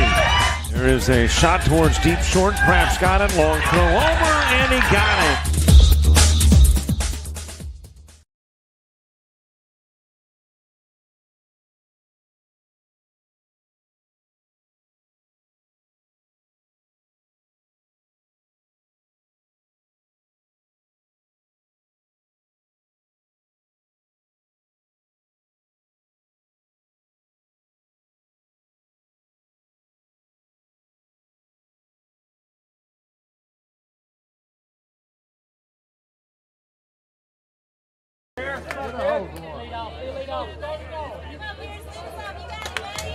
Back in Tuscaloosa, Pierce Dutton will lead off the 6th inning.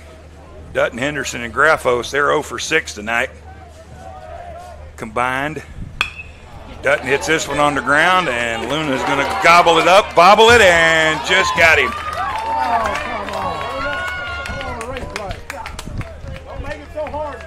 Let's see if we can see a replay. It was close, but I do think he was out. I do think he was out. And here's Jackson Henderson. I don't know if we'll be able to tell there. Yeah, I believe he got him by a step. Henderson takes a strike.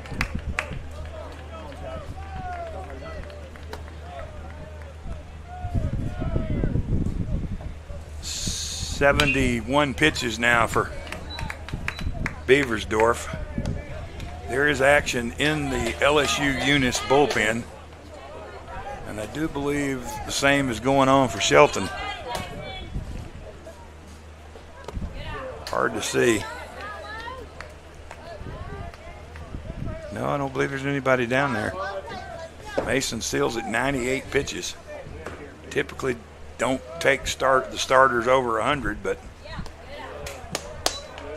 he's pitched well. Save a pass ball and a throwing error, and he could very well have a 1-0 lead.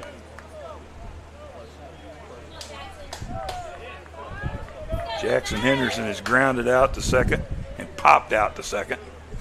Got to try a different route this time. 2-2 pitch on the way. Curve stays high. And now we got a 3-2 count. He has been swinging the bat very well of late for the Bucks. He really come on in the middle of the season. And he smokes this one past the third baseman, Mouton, and into left field. So he's got a base hit. And here's Graffos, struck out and grounded out. Grounded out to Luna. Second baseman, Graffos. I need to try a different route, because going to Luna, that's not working. Graffos is the Bucks' leading hitter, coming in at .354, making his 37th start of the year at second base tonight. He's also played first base and has one start as the DH. And a curve in there for a strike. 3 first pitch strikes this inning for Beversdorf. He's been pretty good. Shelton State doesn't need him to get better here as the game goes along, but because he's pitched well. And he's got another strike. He's 11-0 with a 3.75 ERA coming in. Graffos was 5 for 12 in the Region 22 tournament last weekend. Swing and fouled it off. Mason Steele is on deck.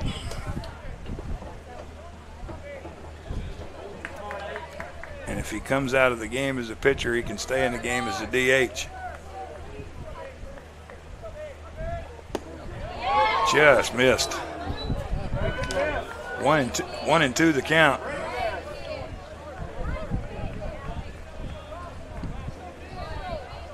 Graffos gets a do-over. Here's the 1-2. That one just missed, and it's 2-2.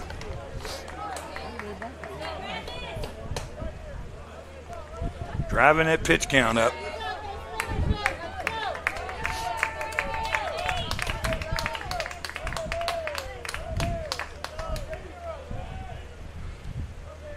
Here's a 2-2. It almost hit him.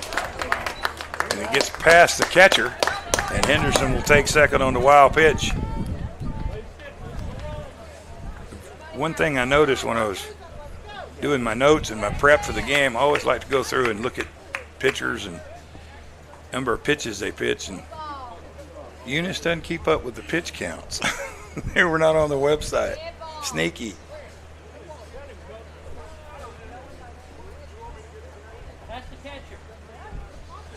So Bobby Sproul thought it hit Graffos. Graffos thought it hit Graffos. And now the umpires are going to get together and see if it hit Graffos. I've always been entertained with this. Like, I guess you could see it theoretically, but I don't know how the guy at second base is going to know if it hit the guy on the foot or not. I mean, it's possible.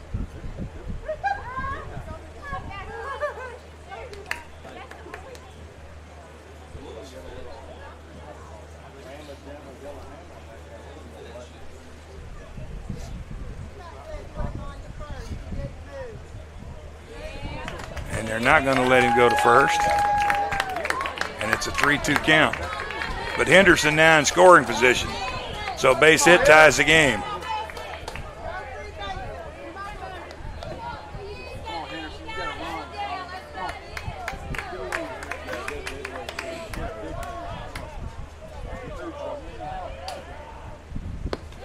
walks him. So he started 0-2 and then a foul ball, and they got 4 straight out of the zone. And the Bucks have 2 on for Mason Steele, who is pitcher number 3, Mason Steele. Going to have a conversation with Jake Vickerson down in the third base box. And that will be one of the Bucks' 3 offensive timeouts they get in the game. And I think Beaversdorf's day is done.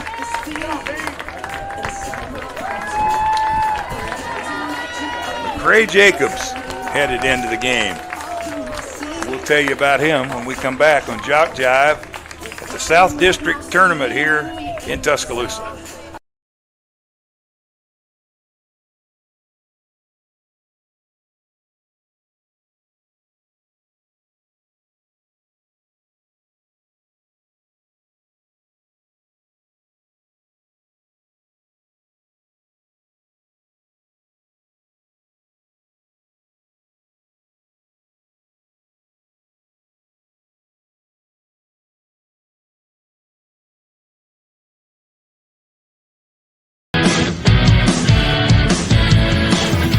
Frustrated. She's having trouble with her defensive player. Look at this sweet pass behind the back. Her 2 on the assist. And that one is hit on a rope to center field. Watch that one. And it is, oh, what a great diving catch by the center field. And in that game, it was basically a running back by committee. I mean, you had a lot of guys carrying the football. Is that the protocol for the upcoming season for the backfield of Jackson State? It's a really nice pitch to get the ground ball double play. Second one. 6-5 is your final. East Georgia advances to the championship game.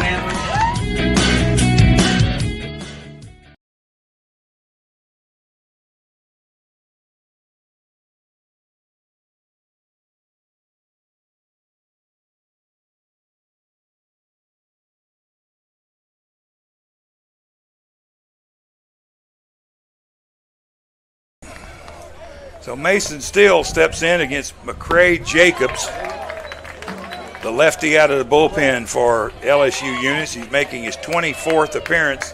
That leads the team. Mason Steele, as that's a wild pitch. Mason Steele does not hit left-handers well. He's only hitting 142 against lefties this year, but that will play as another wild pitch. Moves 2 runners into scoring position. And one of those 380-foot bombs now would get a run in and get a runner to third. Jacobs' 24th appearance, 4-0, 2.09 earned run average from Johnson City, Tennessee. And then when we need the 370-foot bomb, we get a foul out to the shortstop.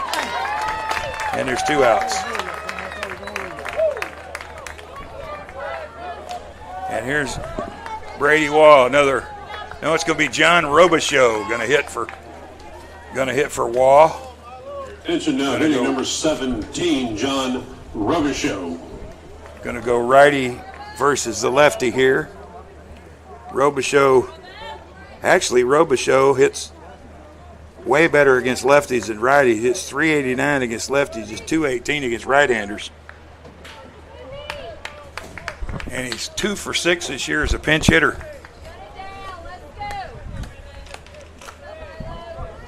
And that'll be fruit basket turnover now in the next inning. We'll have several substitutions. It's a high fly ball, but it is going to be foul.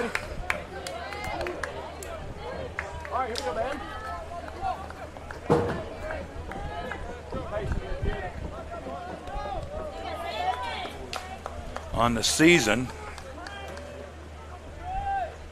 Robo hitting 260, 3 homers, 15 RBI.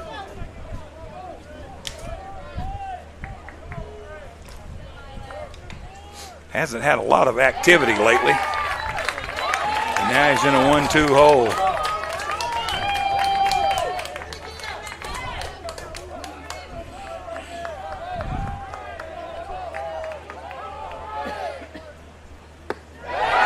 takes the call, third strike. And the Bucks strand the tying and go-ahead runs. So Jacobs comes in and does his job. The Bucks get a hit and a walk and leave 2 in scoring position. It's 2-1 LSU Eunice as we go to the 7th.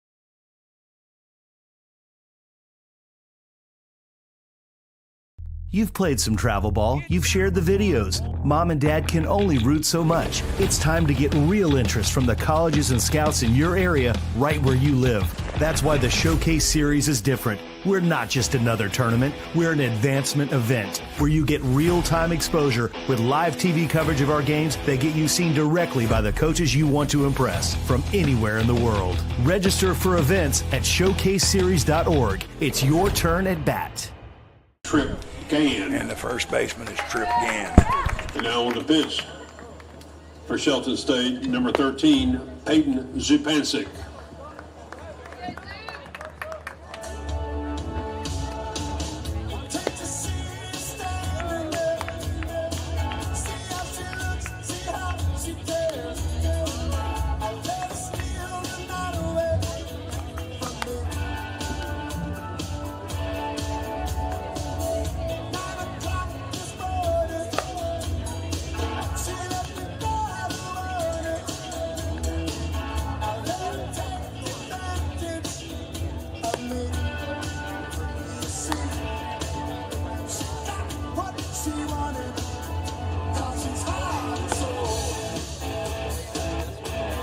Well, the Bucks have gone to their bullpen, and it is Peyton Zupancic.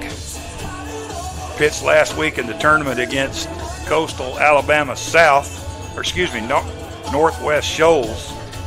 Had a season-high 4 walks in that game. This is his 11th appearance. He's 1-0 with a 2.61 ERA. And he also has 3 saves to his credit. The Bucks have 13 saves, but 4 guys. Pickens has 5, Dedell has 4, Zupancic has 3, Seventh inning, Milo Obradovich. Will Harrison has 1, and Bryant Akridge has 1. So they have 14 saves on the year. So Milo Obradovich will lead off the inning. And he takes ball 1.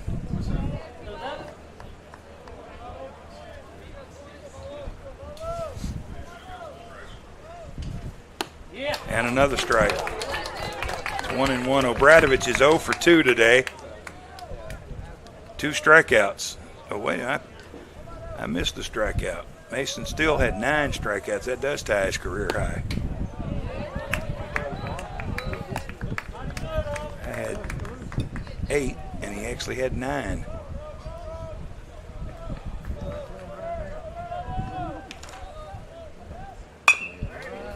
Here's a ground ball to Grafos at second, and he will throw on to first for the out.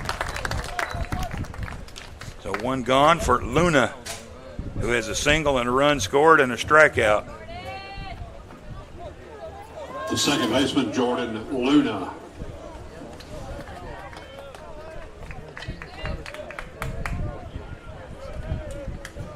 So Mason Steele does finish with ties his career high with 9 strikeouts, and he is, unfortunately for him, on the hook for the loss if the Bucks cannot rally here in the last 3 innings.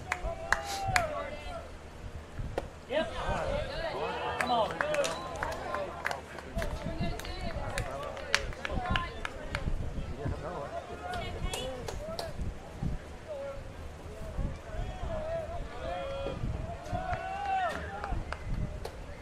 Yeah.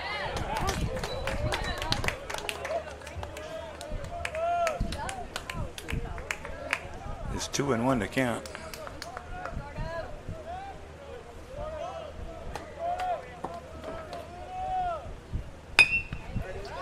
Grounder to short. Ponder fields and throws him out number 2. So 2 down for Riley.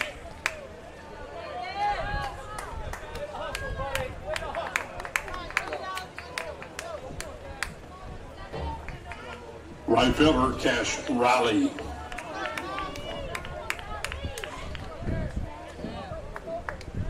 I'm looking for something in my notes. There it is. LSU Eunice is 5-2 this year in 1-run games.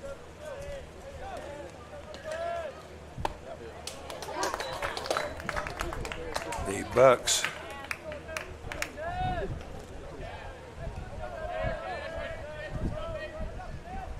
they are 5-3. So both teams have 5 wins in 1-run ball games.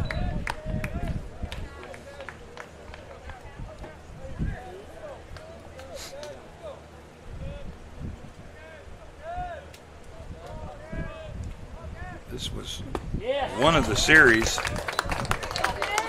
that was really being talked about. You know, those Texas teams play those super regionals, and Weatherford's in there. They've been number 1 this year. Blenn's in there. They've been number 1 this year. LSU Eunice has been number 1 this year. Here's a pop-up. Ponder and Sullivan in foul ground. Ponder will take charge and make the catch for the out. So a 3-up, 3-down inning for Peyton Zupancic. And we're stretching at the Buck Palace, and it's 2-1 LSU Eunice.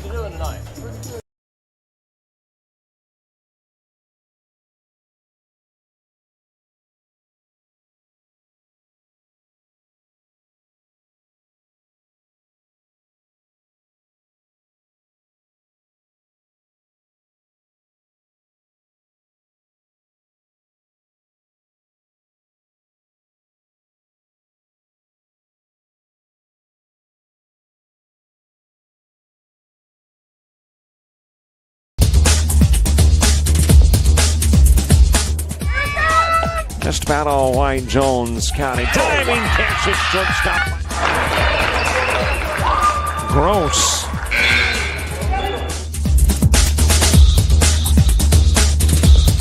Towards the gap. Diving catch in center field by Ben Aklinski.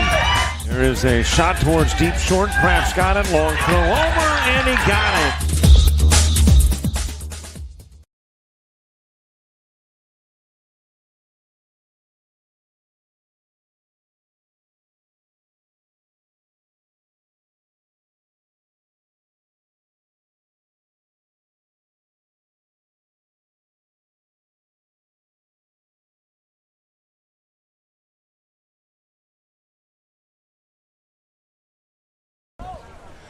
We go to the bottom of the 7th. It is a 2-1 game. LSU Eunice leading Shelton State. Slade Sullivan will lead off the inning. He struck out and grounded to short. And he's takes a strike there, and it's 1-1. McCray Jacobs came on with 2 on and 1 out in the 6th and stranded 2 runners. He's their first option out of the pen every night. Would not be surprised if he pitches tomorrow, and if there's a 3rd game on Saturday, wouldn't be surprised if he pitched then either. Here's a 2-1 to Sully. Inside, 3-1. Bucks got to try to get a run. It's a 9-inning game. Tomorrow, LSU Eunice will be the home team. And if there is a 3rd game on Saturday, Shelton State will be the home team. And Sullivan draws a 5-pitch walk to lead off the 7th. And here's Lawson Neal, who has singled and struck out. Catcher Lawson Neal. Singled and scored in the 3rd inning and struck out looking in the 5th. Bucks did not get their first hit of the night till the 3rd inning, and it was by Lawson Neal. He's got 3 hits in his last 2 games. Throw to first, back safely is Sullivan. Would not be surprised to see a bunt and run, straight up bunt. These next 2 guys are very good bunters. Lawson takes ball 1. I think I'd just sit on it for a few minutes and make him throw me a strike, because he's thrown 5 out of 6 out of the zone in this inning. He's thrown 4 balls in a row, and if you're at Texas A&M, he'd be here in ball 5 right now from 13,000 loony bins. I like this umpire behind the plate. I don't know his name. They didn't give those to us, but he's been on every timeout visit, every mound visit, every substitution. He hadn't missed anything tonight. For somebody upstairs here that does this, we appreciate that a lot. 6 balls and 1 strike in the inning against the bottom of the order.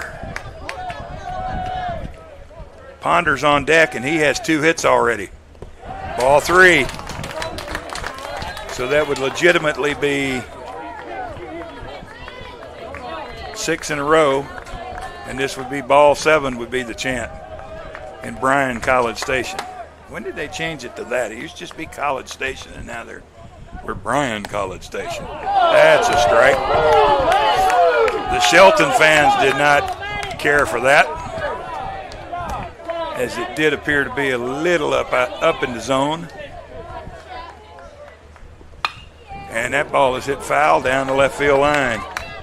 So now it's 3-2. He started 3-0, and he got it 3-2 now.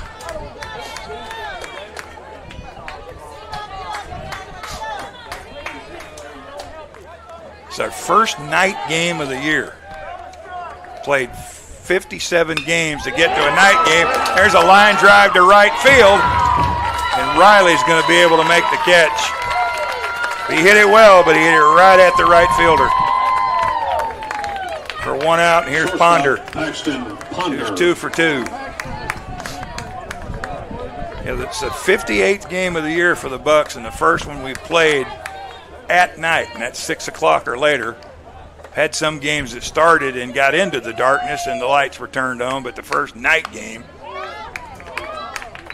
And Ponder fouls this one off.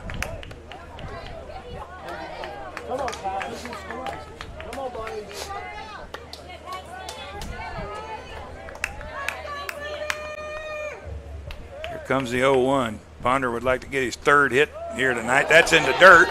Sullivan's digging for second, and he will make it on the wild pitch. So now a runner in scoring position for the umpteenth time tonight. Both teams have had a lot of opportunities to drive in runs, but they've only gotten 3 across the plate. 2 for Eunice and 1 for Shelton State. But they've had a lot of opportunities with the bases loaded, and there's another wild pitch. And Sullivan makes a hard turn at 3rd.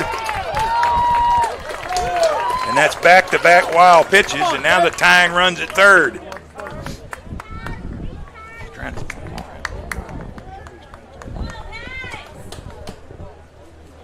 And that will bring the pitching coach out to make a visit. We gave you Walters State today won. They beat Georgia Highlands. They punched the 3rd ticket to the JUCO World Series in Grand Junction.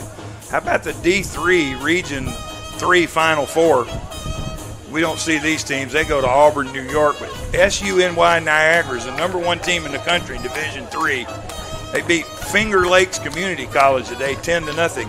SUNY Niagara is 46-0. And in the NAIA play, LSU Shreveport won their regional. They're going to the World Series in Lewiston, Idaho, another place you can't get there from here. And they're going to tote a 54-0 record out there in the World Series. Good luck. And I'll have to check scores. That Kaiser was playing at Georgia Gwinnett today. Needed a win to go to the World Series. 2 former Bucks on that team. Reese Collins and Chewy Nichols could be going to the World Series. That ball's hit high in the air to right field. That's going to looks like we're going to have a tag and a tie game. Here comes Sullivan, digging hard, throws up the line. We're tied at 2. Sacrifice fly by Ponder gets the job done, and we're all even. He's got 4 sacrifice bunts, but that's his first sacrifice fly. Left fielder Trenton Shirley. Hey, I would blame him. I'd check it too. They appealed to see if he left early. He did not.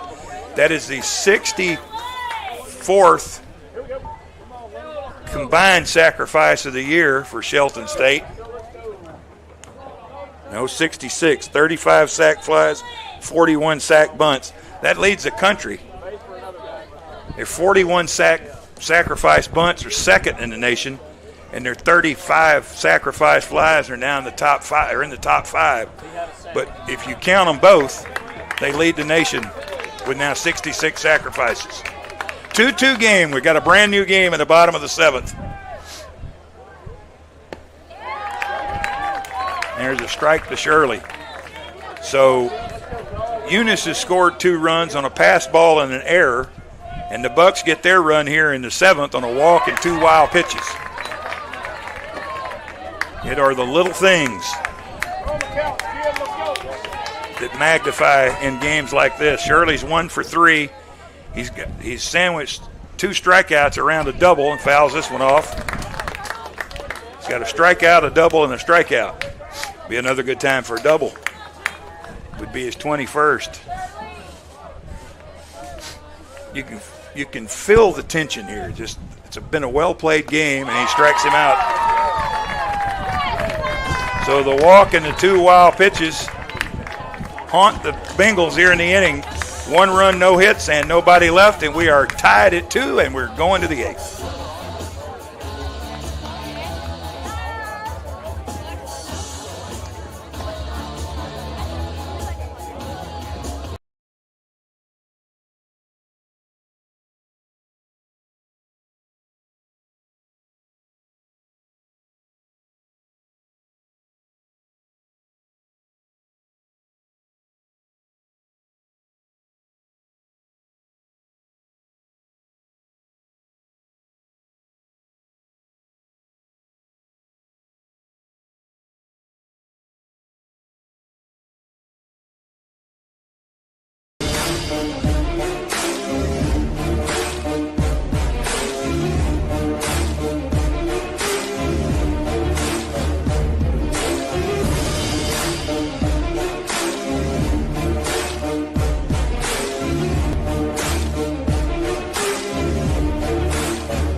And we welcome you back to Tuscaloosa, Alabama.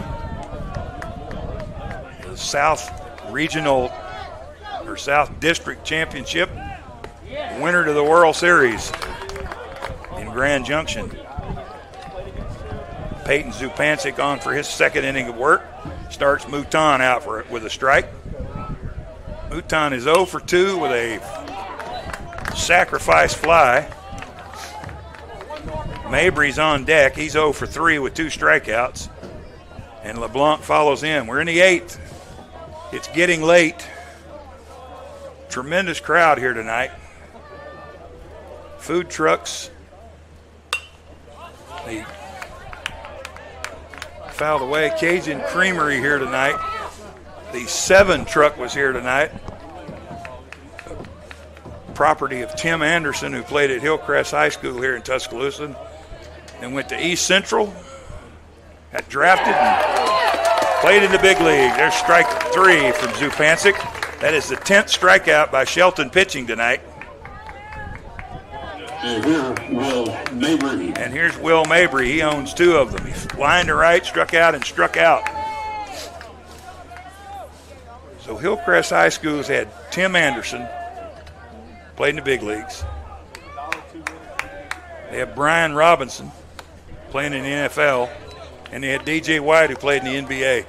I don't know of any other teams in the county here or city schools in Tuscaloosa that can make that claim that they got a major leaguer, an NBA guy, and an NFL guy, and they were all stars. They're not just hey, I'm the 63rd man or I'm the 13th man on the bench or whatever. They were all stars and very good players. Tim Anderson just wore – he played basketball. He didn't really play football or baseball in his senior year in high school, and he went to East Central and just absolutely tore it up. There's a strike. They are playing Pearl River in the Division II Region 23 best of 3 this weekend. Those two teams are really good. Eunice can attest to that.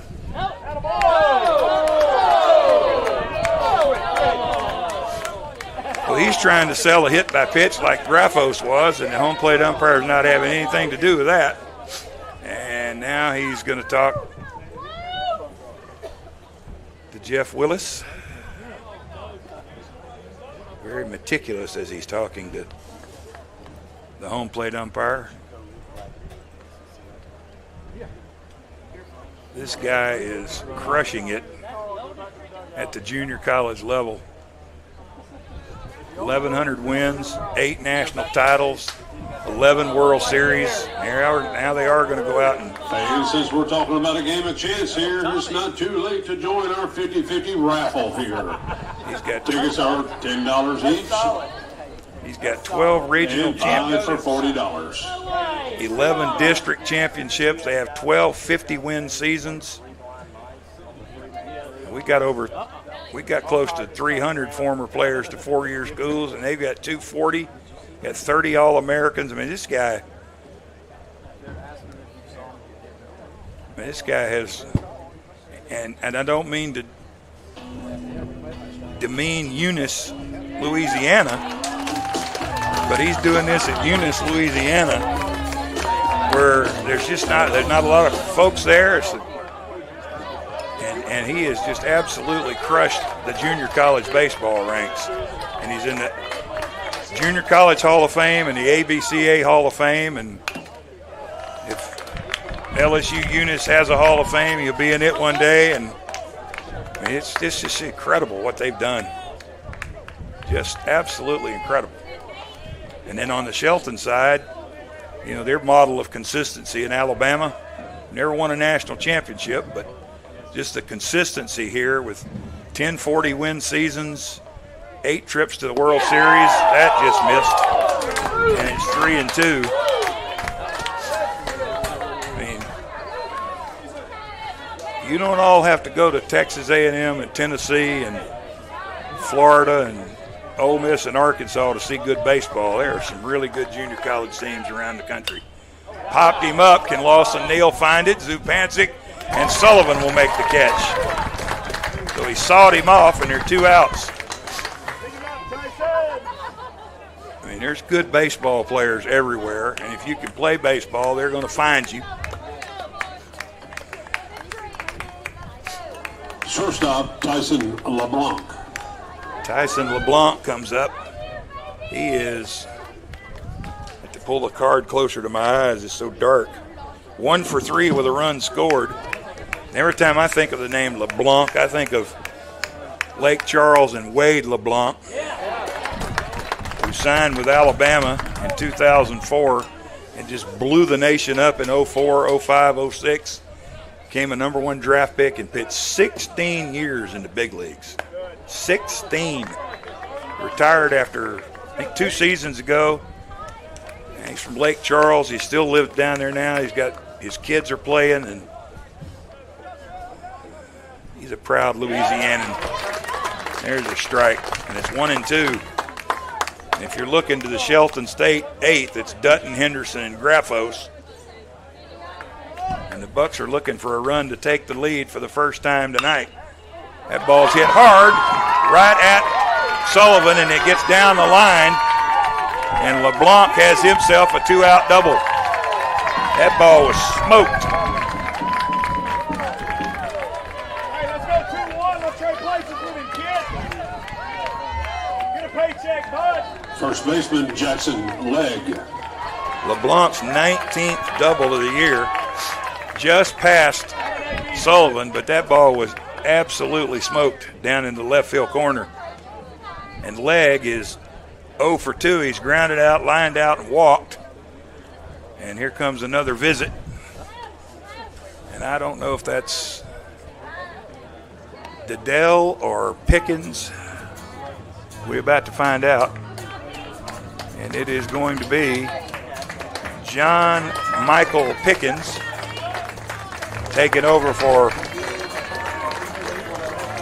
Peyton Zupancic here. And we will be back to tell you more about the school's all-time saves leader when we return here on JockJive.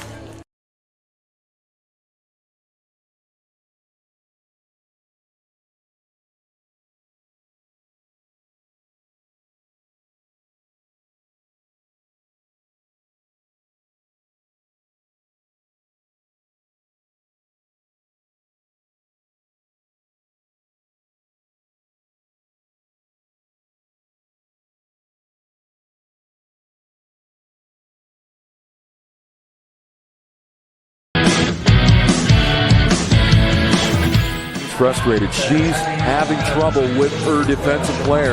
Look at this sweet pass behind the back for 2 on the assist. And that one is hit on a rope to center field. Watch that one. And it is, oh, what a great diving catch by the center field. And in that game, it was basically a running back by committee. I mean, you had a lot of guys carrying the football. Is that the protocol for the upcoming season for the backfield of Jackson State? It's a really nice pitch to get the ground ball double play. Second one. 6-5 is your final. East Georgia advances to the championship game. Pitching for Shelton State, number 19, John Michael Pickens. John Michael Pickens is on for the 23rd time this year. He's 5-1 with 5 saves and a 2.96 earned run average. He has inherited 23 runners and stranded 16 of those. And he has a win or a save in 6 of his last 8 appearances.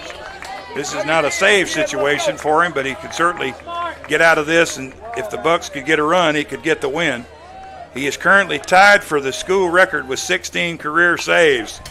There's a swing and a foul ball by Legg, who's 0 for 2 tonight.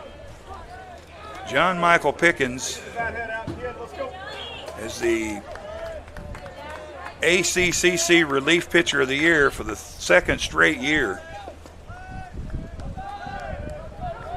Lefties are 4 for 20 against him. Righties are just 11 for 65. That misses outside. It's 1-1. I don't want to see that up. Let's go, Blue.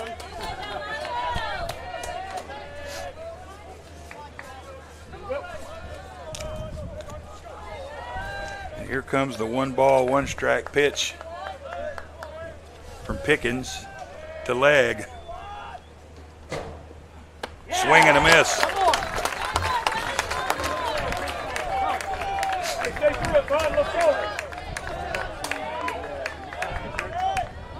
Righties hit 200, lefties hit in the 140s against him.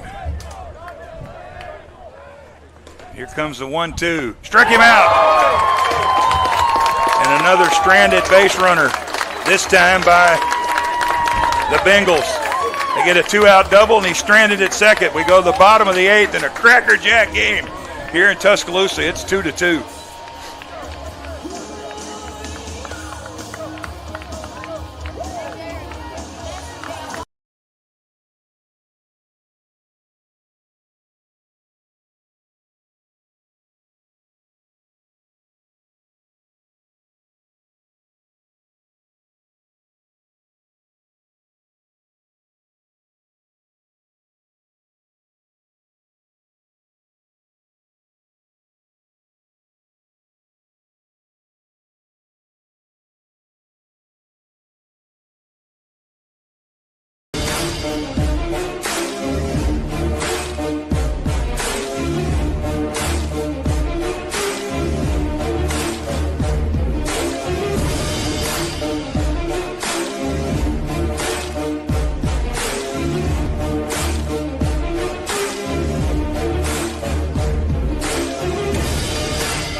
Of the 8th in a 2-2 game.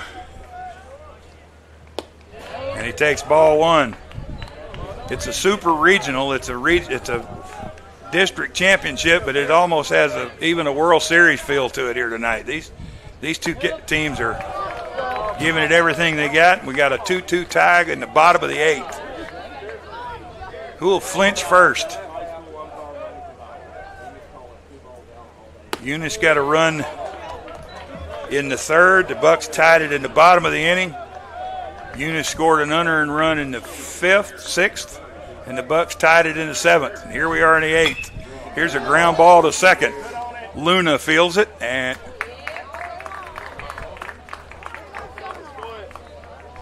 he stopped running. He's saying it hit him on the foot. And I don't know that the umpires concur, do they? And they're going to the bullpen. The umpires have called him out.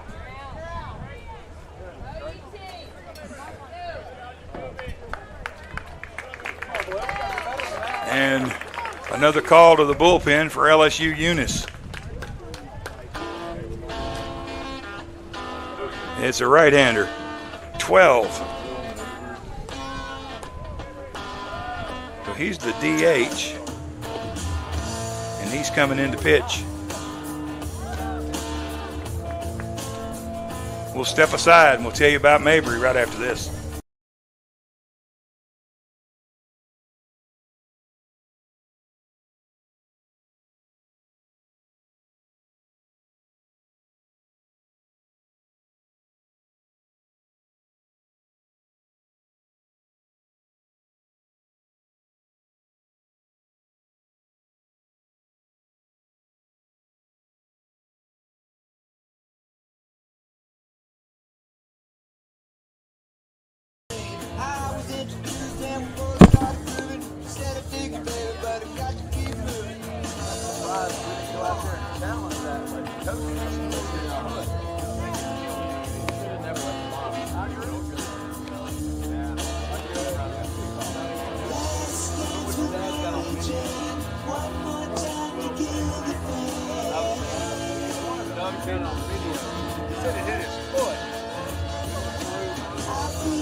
The right fielder, Jackson Henderson.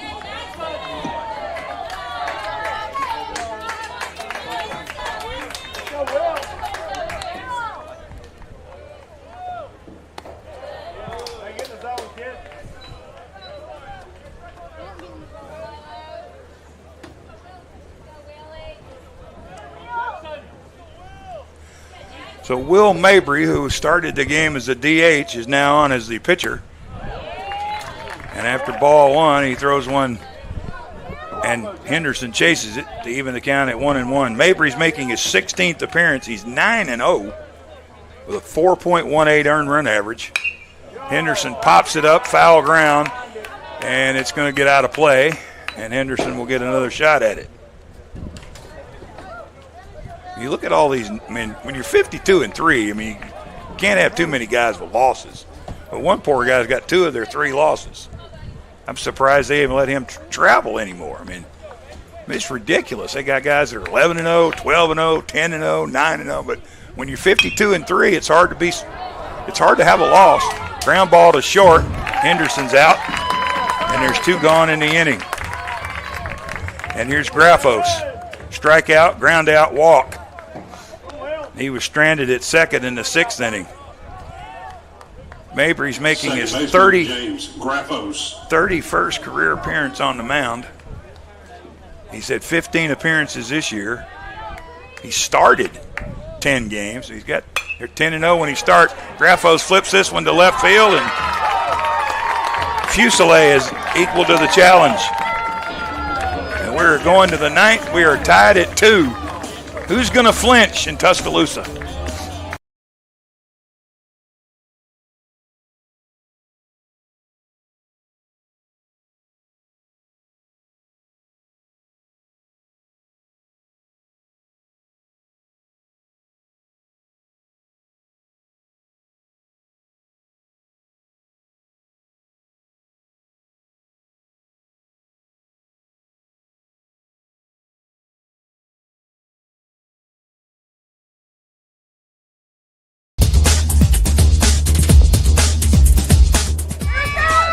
Just about all white Jones County. Diving catch at shortstop. Gross.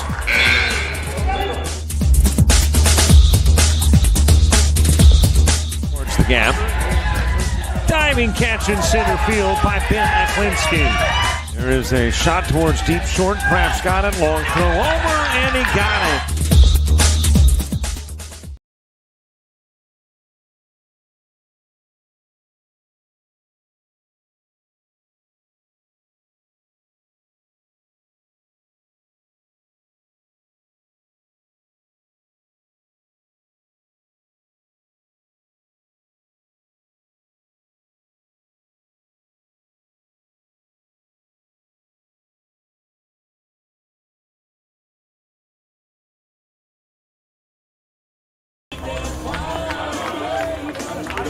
Yep.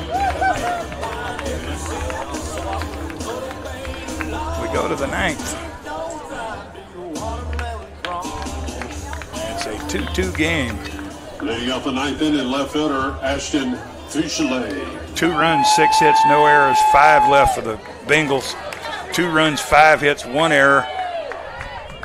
Nice job there, Robert. 1-run games this year. Eunice is 5-2, and Shelton State's 5-3. And if we go to the 10th inning, we'll share their extra inning records with you. There's a strike from John Michael Pickens.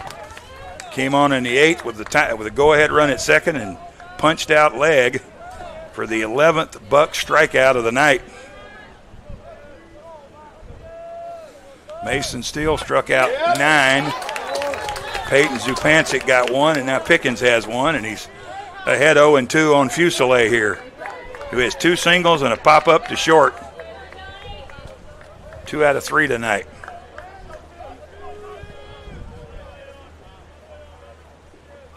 And he punches him out.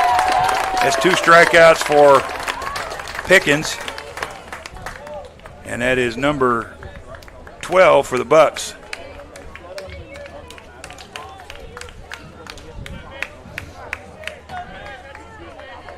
And here's Mitchell. Center fielder Tyler Mitchell. Mitchell owns a quarter of the strikeouts tonight for the Bengals. He's 0 for 3 with 3 strikeouts. He's got 3 of the 12.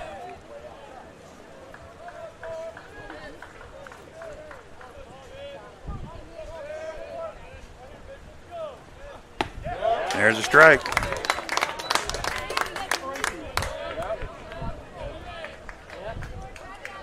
Three batters faced, 3 first pitch strikes for John Michael Pickens from Hueytown, Alabama. Misses low. So we took the immaculate inning to 4 pitches, and then it ended there. You just don't see those very often. I was covering the SEC tournament one year, and a pitcher for Auburn threw 21 consecutive strikes. Unbelievable. Never seen that. He had 2 immaculate innings in a row. Finished the hitter in 1 inning, went 2 innings, and then started the hitter in the next inning. It went over 4 innings. As Skip Carey used to say, same 2 teams tomorrow at 6 o'clock. Somebody will have a 1-0 lead in this best-of-3 series. Here's a pop-up. Henderson drifting over towards the line. Now settles under it, and he makes the catch for the out. 2 outs for Obradovich. He's got a couple of strikeouts and a ground out. If you're looking ahead to the Bucks' 9th inning, it's Steele, Gann, and Sullivan. Steele, who is trying to climb out of that slump tonight. He's hit 2 balls very hard. Gann may be one of the hottest hitters off the bench. And Sullivan can put it in play. There's a strike to Milo. I imagine it's pretty cool for him to come back to Tuscaloosa and play. I know his dad played and coached. His granddad played and coached. He's playing now at Eunice. So I imagine it's a pretty cool opportunity to get to come home and play in a district championship game or super regional, whatever you want to call them, and play in front of some home fans. Fouls it off. And I asked where they were staying, and they said they stayed downtown. I guess but the softball regional for Alabama's here this weekend. I thought it'd be kind of cool if he stayed at his grandparents' hotel, the Holiday Inn Express over on 15th Street, because they own that. That's inside. When I worked at Alabama, Miss Liz helped me more times trying to get writers in on weekends. Hey, I need 2 rooms for the Atlanta Journal-Constitution. Well, I'll make it happen. She never let me down. Here's a 1-2. Just missed. 2-2.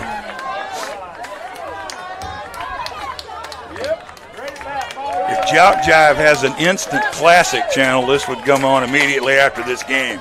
Because this has been a heck of a baseball game with 2 really good teams and a lively crowd. Here's a 2-2 foul back.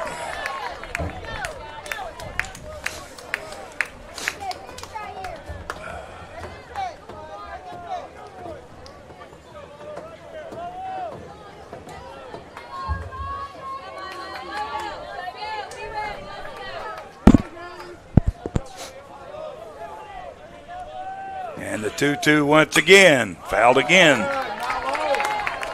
Good at bat for Milo Obradovich. This will be the 8th pitch from Pickens. He's fouled off 3 2-strike pitches. Pickens is a guy that could pitch all 3 games. Probably rather have him just use him twice if you needed him, but he could go 3 games. Dedell could go 3 games. That one just missed.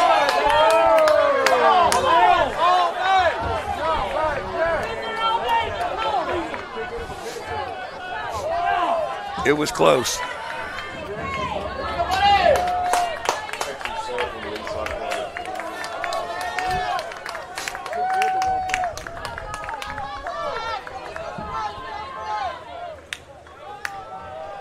And the 3-2 coming. Popped him up. Graffos going out. Henderson coming in. Henderson takes control. And another pop out. And a 1-2-3 inning for Pickens. And we're going to the bottom of the 9th. It's a 2-2 game. The Bucks can win it with 1 run.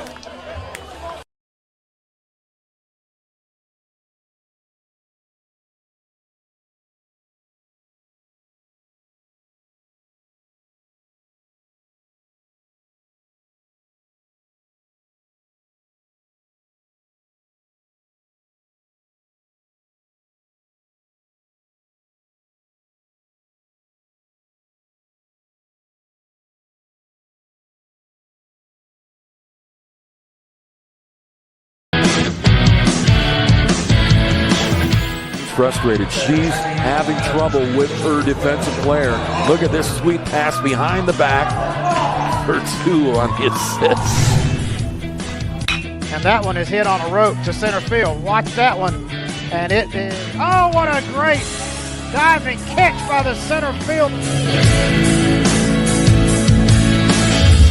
And in that game, it was basically a running back by committee. I mean, you had a lot of guys carrying the football. Is that the protocol for the upcoming season for the backfield of Jackson State? It's a really nice pitch to get the ground ball double play. Second one. 6-5 is your final.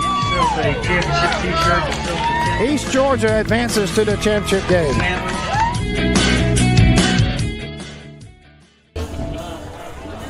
We're back in Tuscaloosa. Mason Steele. The Bucks need a run to walk it off. They have 2 walk-off wins this season against Snead and Pensacola. And there's a strike to Mason Steele. James Graffos has both walk-off hits this year, and John Robichaux scored both runs. Mason Steele had 2 walk-offs last year, and it's 1-1. He's hit 2 warning track bombs to right center field, and he'll pop up to short in his 3 at-bats here tonight. Trip Gann is on deck. That one's inside.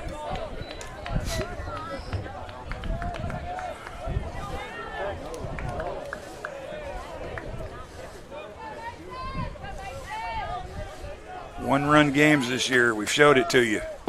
Eunice is 5-2. Shelton State is 5-3. Both teams, I know Shelton State's undefeated in extra innings if we get there. I think Eunice is as well. Here's the 3-1 pitch to Mason Steele. Hit on the ground is short. Fielded by LeBlanc, and he throws him out for out number 1. And here's Trip Gann, who came into the game in the 7th inning as a defensive replacement at first base. And he's got a healthy hitting streak going on. Gann hitting .341 on the year. No homers, 19 RBI. But he has had some clutch hits this year. He's got 6 pinch hits to lead the team. This is not a pinch hit. He's a .333 career hitter in 66 games.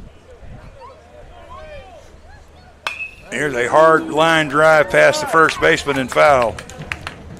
He is not going to get cheated. He only had 1 plate appearance in the state tournament, and he had a sacrifice fly against Wallace Hansville on Monday. Had an 8-game hitting streak snapped on May the 4th. He hit .522. And he did not like that little breaking ball. And it's 1-2.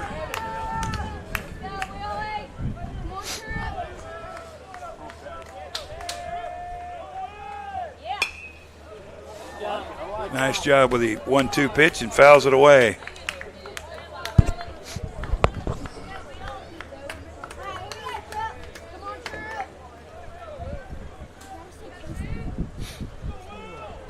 Slade Sullivan is on deck. Here's the 1-2. Call, strike 3. Gann didn't like that one. He just kind of dropped his head, didn't say anything.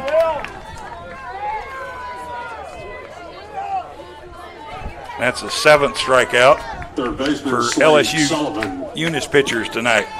Here's Sullivan. He struck out, grounded out, walked and scored the tying run back in the 7th inning. Check swing, and it's into the net above the first base dugout.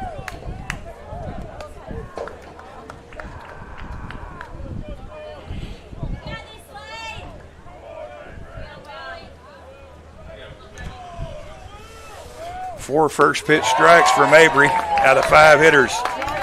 And he's a strike away from taking this to extra innings. We may play all night.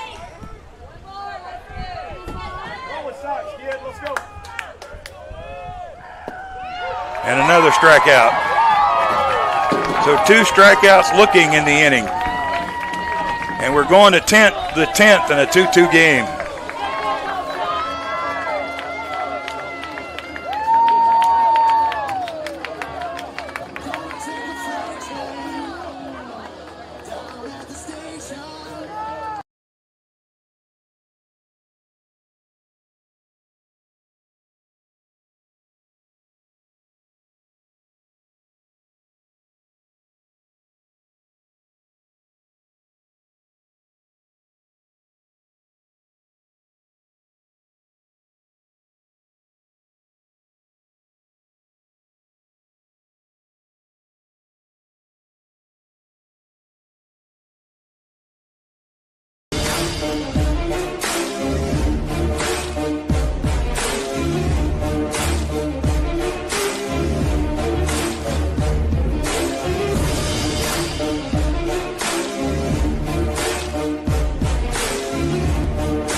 Leading off the 10th inning, second baseman Jordan Luna.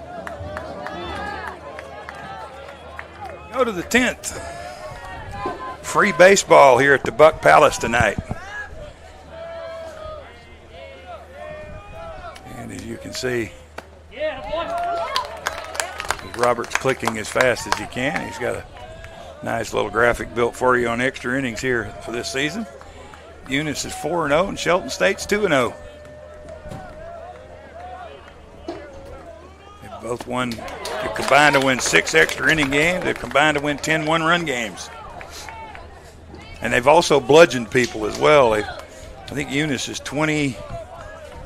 They're 31-0 in scoring 10 runs, and Shelton State's 18-0. So they got 49 games when they score 10 runs, they win. So they can win the 1-run game and they can win the 10-run game. They can bludgeon you. Bengals have 20 run rule wins. The Bucks have 14.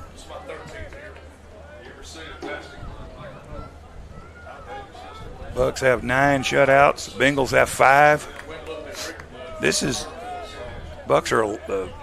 Eunice is 11-1 on the road this year. Popped him up. Henderson running. Graffos there and in fair territory. Makes the catch for the out. So 1 gone in the 10th as Luna's retired for the 3rd straight time. And here's Riley, who singled in the 3rd and has struck out and fouled out in his last 2 trips. Fielder Cash Riley. They were 2 for 2 in the 3rd inning, and since then they're 0 for 5. And due up in the Shelton 10th, it's going to be Neal, Ponder, and Shirley. Strike 1.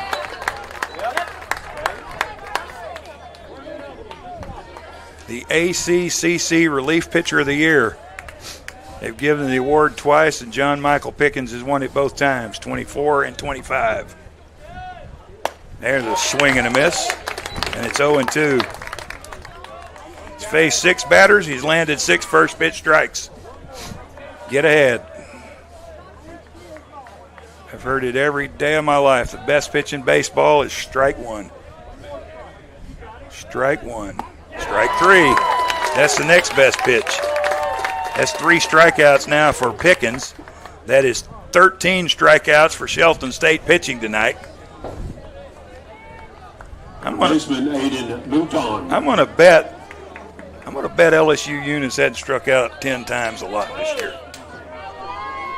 Oh yeah, yeah we have. Well, I lose all my bets, so I certainly lost that one. Strike 1 to Mouton. He has flied out, had a sac fly, flied out, and struck out looking. 2 F's, a P, and a K. That'll spell you nothing in Scrabble. Here's a bunt, and it's going to go foul.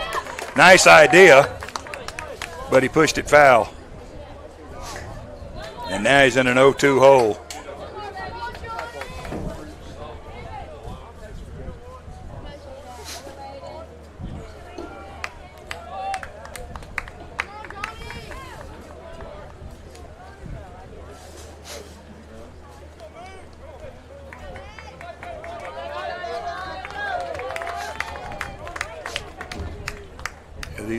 This field is beautifully manicured, fixed just nice. You could take your dinner out there and just lay it on the grass and eat it. Here's the 0-2. Jammed him and he fouls it off.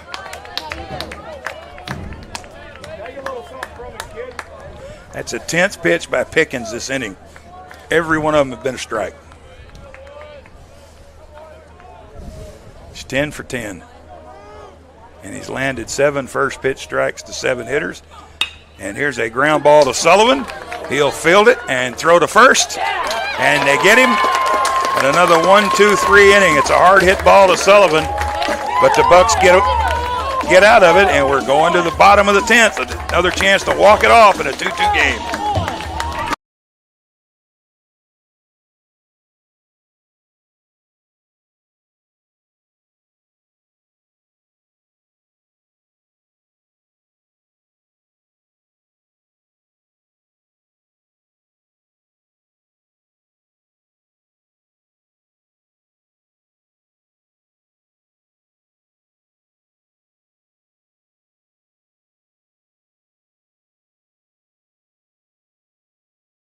played some travel ball. You've shared the videos. Mom and Dad can only root so much. It's time to get real interest from the colleges and scouts in your area right where you live. That's why the Showcase Series is different. We're not just another tournament. We're an advancement event where you get real-time exposure with live TV coverage of our games that get you seen directly by the coaches you want to impress from anywhere in the world. Register for events at showcaseseries.org. It's your turn at bat.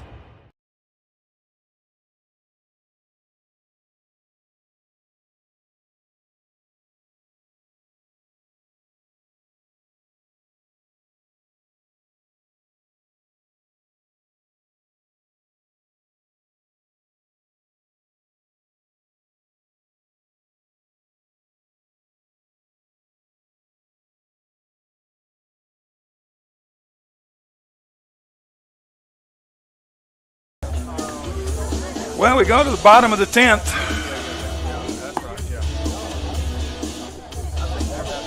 And the Bucks are looking to walk it off. They got Neal, Ponder, and Shirley, the 8, 9, and 1 hitters. Neal tonight has singled and scored and struck out and lined out.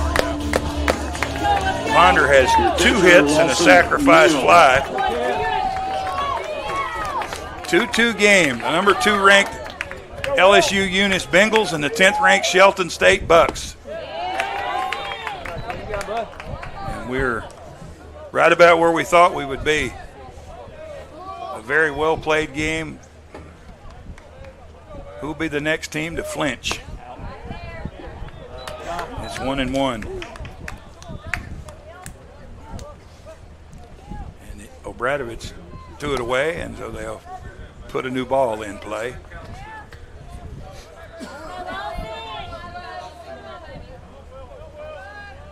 All the 10 spots for the World Series will be settled by Saturday or Sunday. People will be making their way west. Go west, young man.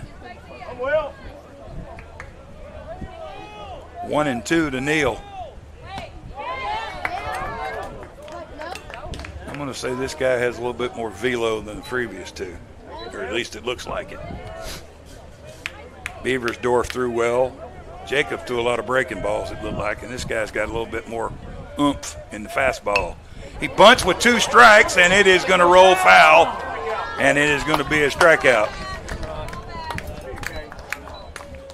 Good idea, but it didn't stay fair, and that's 3 straight strikeouts now for Mabry. So that's 6, 7, 8, 9 strikeouts now for LSU Eunice pitchers. Shelton State's got 13, so we got 22 strikeouts in the game. That one stays high.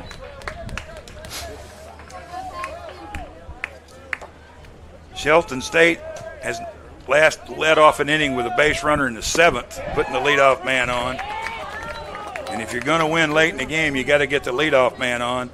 And the leadoff man has not been on base for LSU Eunice since the 3rd inning. Swing and a miss by Ponder. You're going to give yourself a chance to win late in the game in extra innings. You've got to get that leadoff man on and get him into scoring position. Both teams have left 5, but it seems like all of them have been in scoring position. Went with a breaking ball there. And it's 2-2. 2-6-0 for Eunice, 2-5-1 for Shelton. They both left 5. Here comes the 2-2 inside. And it's 3-2. It almost hit him. It'll only hurt for a minute. Got to get men on base in these late innings. And here's the 3-2, and he walked him. And the winning run is on base for Trenton Shirley, who has struck out, doubled, struck out, and struck out. And we're going to have a pinch hitter for Shirley. We're going to have Hayes Alford. Your attention now, hitting number 21. Left-hander. Hayes Alford. Coming in. He is 1 for 8 as a pinch hitter this year. And he hits .333 against right-hand pitching.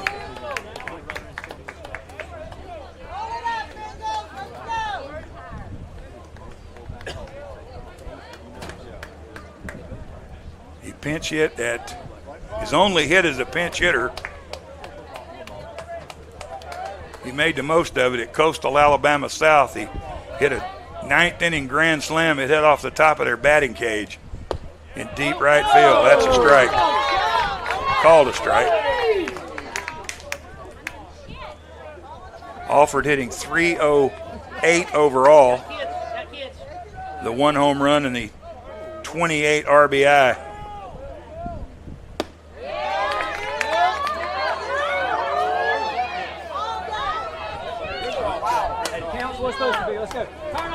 One and one's the count.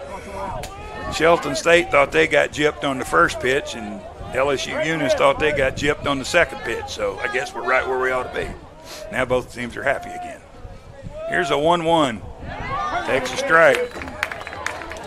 You got the man on, but you got to swing the bat and get him in.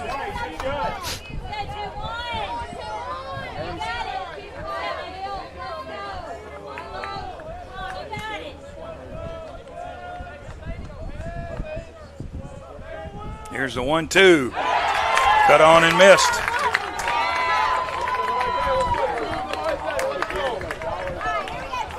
Center fielder, Pierce Dutton. And here's Dutton. Dutton is 0 for 4. He's lined to first. He's popped to second. He's grounded out to second, and he's grounded out to second. He's getting to know Luna very well tonight. And he takes a strike. Let's go. He's in the middle here. Let's go. 2.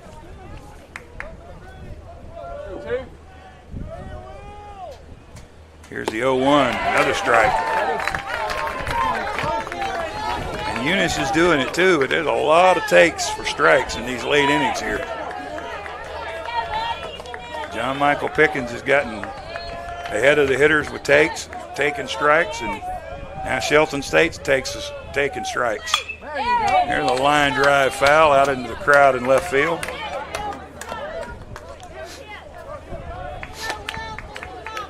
I won't say this is the biggest crowd we've ever had, but it's they're in here tonight, scattered out in the outfields, and get us in the dugout, kid. Come on, dude.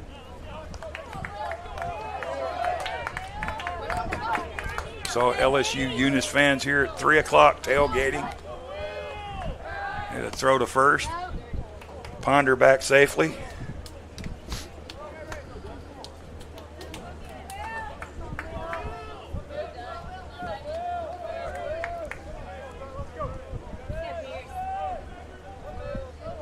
Here comes the 0-2. Hit right to shortstop, high bounce. He'll throw to first, or second, excuse me. Throw to second. And Ponder will be out. So that was a curious inning. No runs, no hits, and one left. We are going to the 11th, and it's a 2-2 game.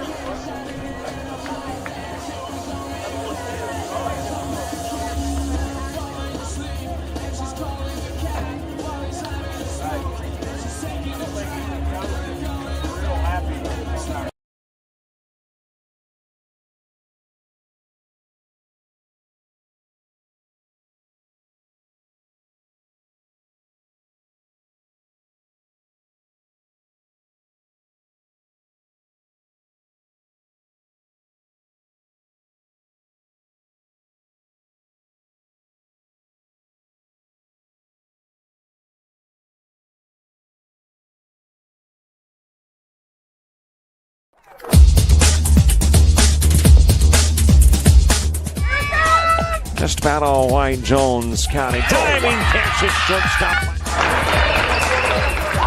Gross.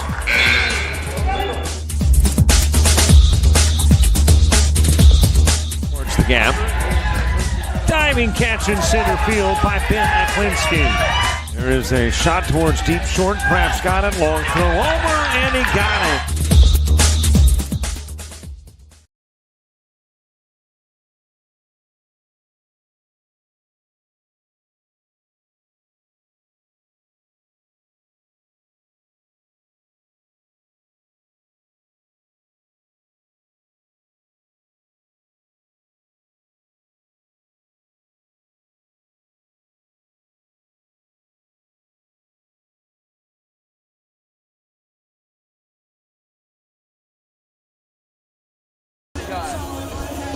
Well, we go to the 11th. Hope you didn't have dinner plans. And this game not even anywhere close to 3 hours old, although it's 8:51, so we're 14 minutes. 2 hours and 40-something minutes to get into the 11th inning. That's not a bad pace. And it has been a very well-played game tonight by both sides. Clutch pitching.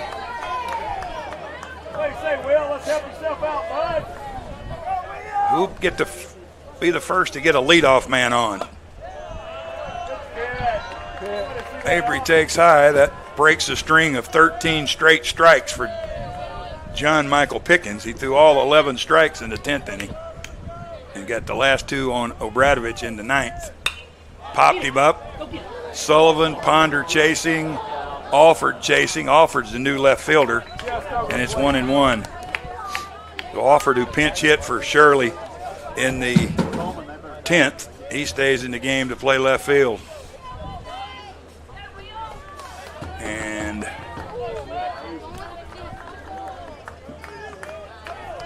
usually Shelton State goes with Ingram for a defensive guy late in the game at second, but Graffos is still in there. They need his bat.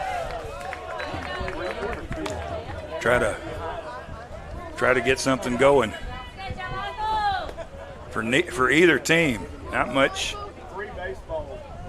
to speak of offensively here tonight. Good pitching. And it's 3-1.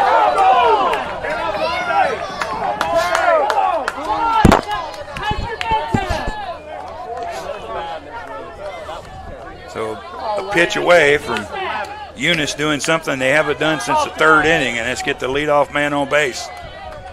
Here's a 3-1. There's a strike, 3-2. It's the second full count that Pickens has endured tonight. He had a full count on Obradovich and got him to pop to right field to end the 9th. And here comes the 3-ball, 2-strike count, and it's a pop-up, foul out of play.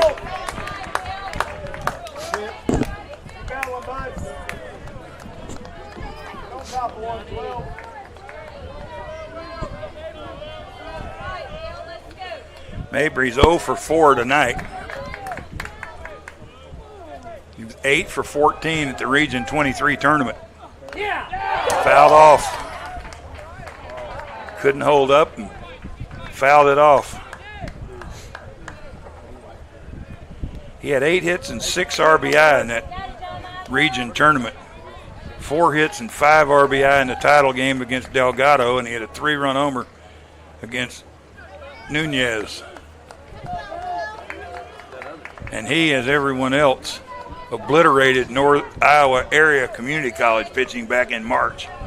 He was 5 for 7, 3 runs, a homer, and 6 RBI in that series. I had to ask him, could you stay another week? Fouled again. He stays alive.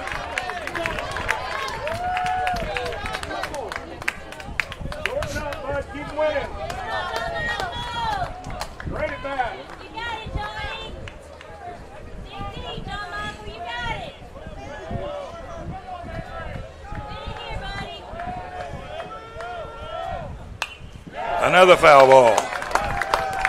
Good battle here between Mabry and Pickens. This will be the 10th pitch to Mabry. Pickens only needed 11 pitches to navigate the 10th inning. They were all strikes. 44 pitches now for Pickens. And here comes the 3-2. And looks like Pickens wins the battle. It'll pop up to center. Dutton coming in, and the 10 pitch at bat is won by Pickens on the pop up to center field for the first out. And Pickens has retired all 8 hitters he's faced, and here is LeBlanc. He's the last guy that he hasn't faced. LeBlanc doubled off of Zupancic in the 8th and was stranded at second. He singled, swiped 2 bases, and scored on an error in the 6th. He flied to right in the 3rd, and he grounded out to first base in the 1st inning. And Pickens ahead 0-1. 8 first pitch strikes to the 9 hitters that he's faced.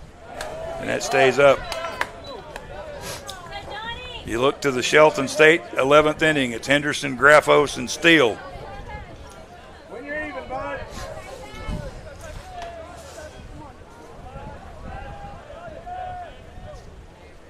1-1. Popped him up. Graffos, Henderson, Dutton. And it's going to be Henderson in very shallow right field to make the catch. If you're a pitcher and you're putting the scorecard, writing in the scorecard P's and K's, you're doing pretty good. First baseman Jackson Legg. And that has been 1, 2, 3 Ks and 1, 2, 3, 4, 5 Ps and a ground out. It's 9 in a row by Pickens, and here's Legg, and he takes a strike.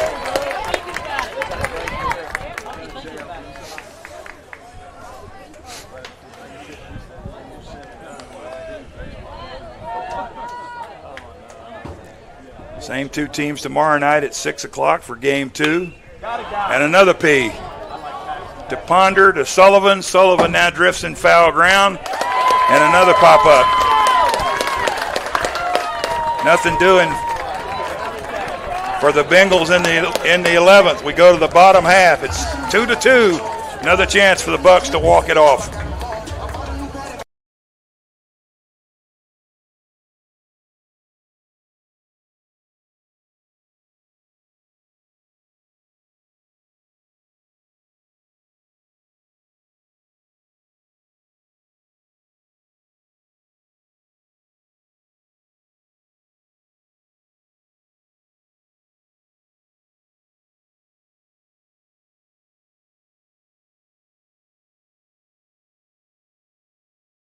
Played some travel ball, you've shared the videos. Mom and Dad can only root so much. It's time to get real interest from the colleges and scouts in your area, right where you live. That's why the Showcase Series is different. We're not just another tournament, we're an advancement event where you get real-time exposure with live TV coverage of our games that get you seen directly by the coaches you want to impress from anywhere in the world. Register for events at showcaseseries.org. It's your turn at bat.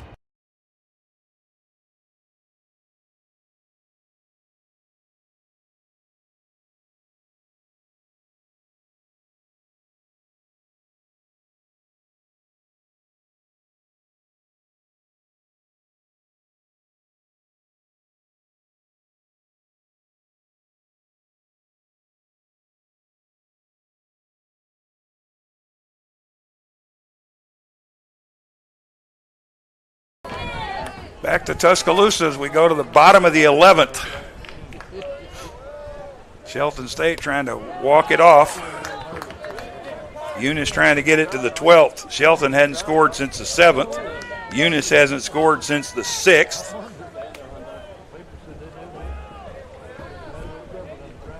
And Jackson Henderson's digging in the first pitch here is hit in the air to right center field, but the right fielder, Riley, is there. And he makes the catch for the out. So Henderson is now 1 for 5 tonight. And here's Graffos. He is second baseman James Graffos. 0 for 3 with a walk. It would take a home run here, but he has both of the Bucks walk-off hits this year. And he takes ball 1. Steele is on deck, and then he would be followed by Gann if anybody gets on. 2-0.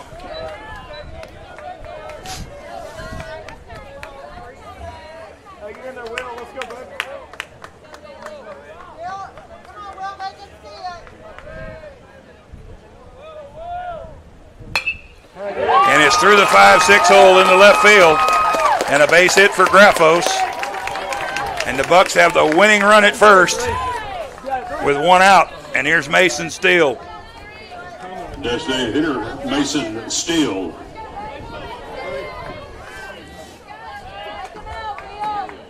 If anybody ever needed a base hit, it would be Mason Steele. He's hit 3 balls tonight about as hard as you can hit them, and nothing to show for them. but his struggles at the plate have not been carried over to the mound. Takes a strike.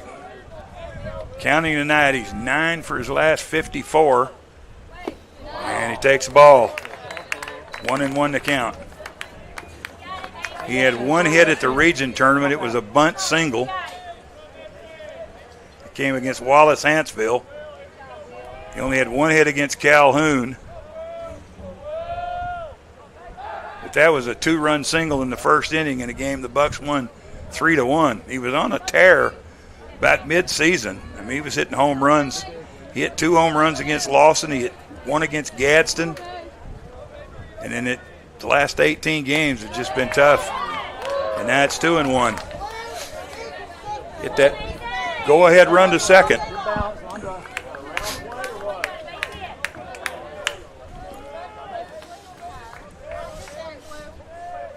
And here comes the 2-1 pitch. Swung and missed. Threw that little wrinkler there. And still missed it.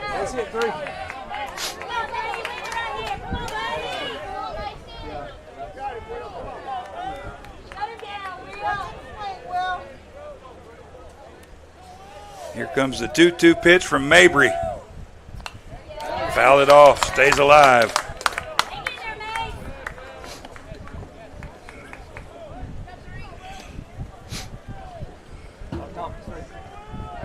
His mom is sitting in front of us, and she's a nervous wreck.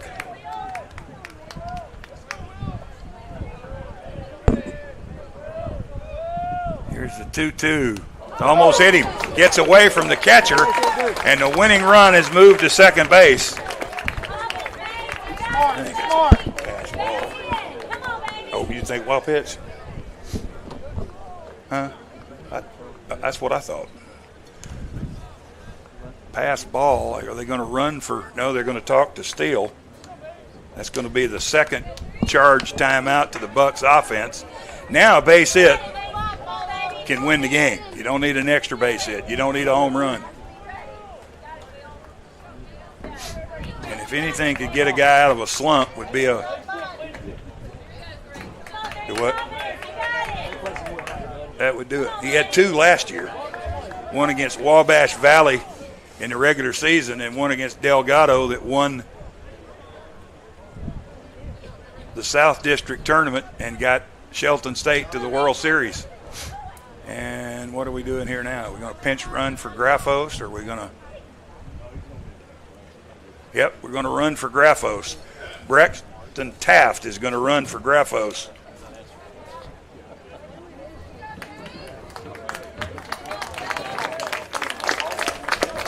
Your attention now, running at second base, number 1, Braxton Taft. And if we go to the 12th, he would likely be the second baseman. So we got the winning run at second. We got Mason Steele at the plate with a 3-ball, 2-strike, 1-out count.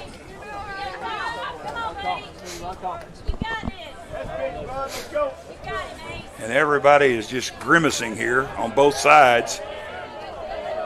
The next one to flinch could lose. And Mason Steele comes up empty, strikes him out. Elevated it a little bit, and it's a strikeout. First baseman Trip Gann. That's the 11th strikeout for the Bengals. And the Bucks in danger of leaving a 7th man on base. And most of those have been on second or third. There's a strike to Gann. The Bucks left 2 in scoring position in the third. They left 2 in scoring position in the 6th, and 1 in scoring position. So 4 of the 6 have been left in scoring position. So they have 2 runners on first. That's a ball. It's 1-1. 2-2 game in the bottom of the 11th.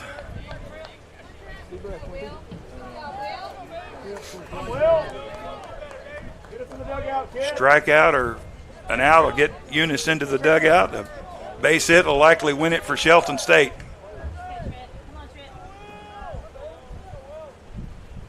Gann takes it low and inside, 2-1.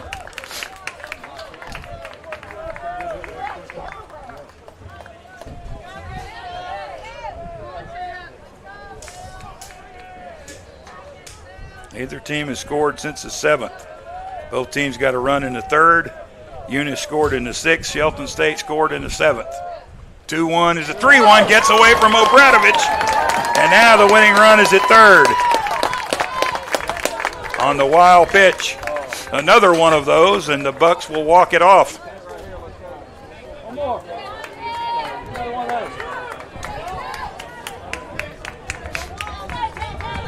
And with 2 outs, the Bengals do not have to play in.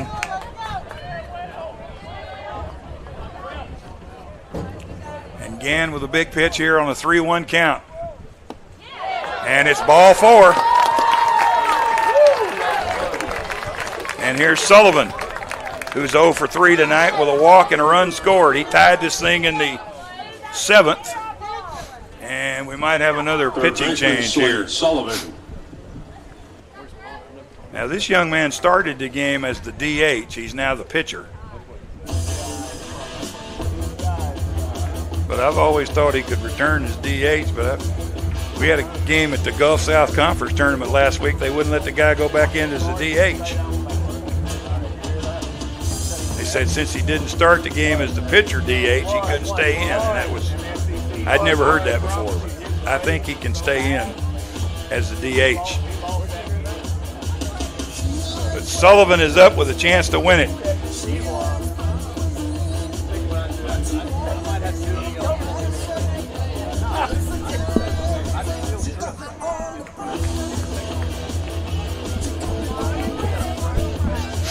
Just trying to hustle the meeting up here.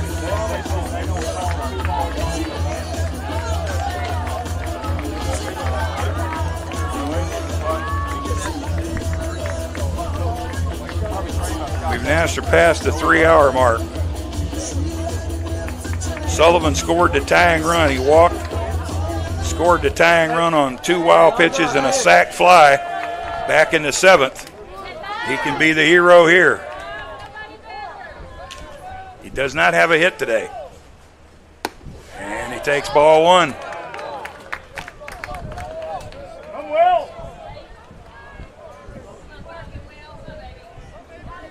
Sullivan, including tonight, is 8 for his last 47. He did have a hit against Hansville on Monday. There's a base hit, and the Bucks have walked it off.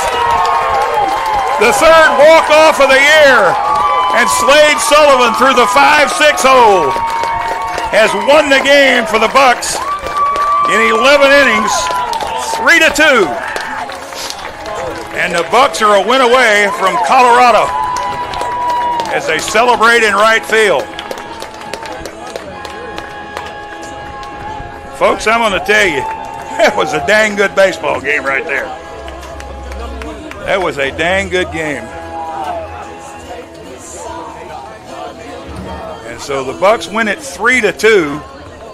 And we're going to step aside, take a break, come back, and wrap this thing up from Tuscaloosa on a Friday night. 3-2 Shelton State wins it. Back in a moment.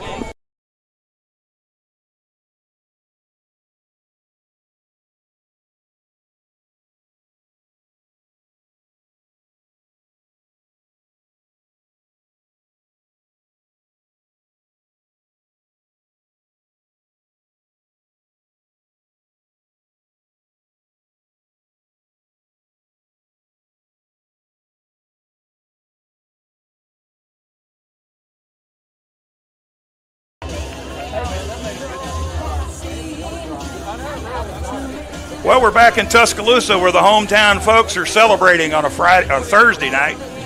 Not used to these. I just still don't know what day of the week it is. I did 25 baseball games the last 2 weeks in Oxford for the JUCO tournament and the Gulf South Conference tournament, and I still don't know what day of the week it is. And right now, I'm not sure that I really care, as the Bucks have walked this one off, their 3rd walk-off win of the year, a run on 2 hits and 2 runners left on base. And they win it by a score of 3-2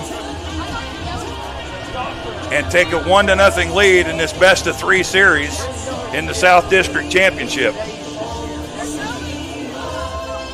The game started in the scoring in the 3rd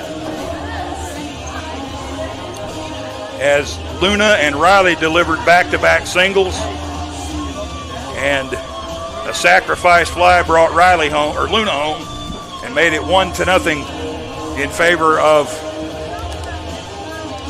LSU Eunice. The Bucks tied it in the bottom of the third. Singles by Neal and a bunt single by Ponder. And then they double by Shirley. Made it 1-1. The Bucks did leave 2 runners in scoring position. And it stayed 1-1 till the 6th when Eunice got a walk, a couple of stolen bases, and a throwing error. And that made it 2-1 LSU Eunice.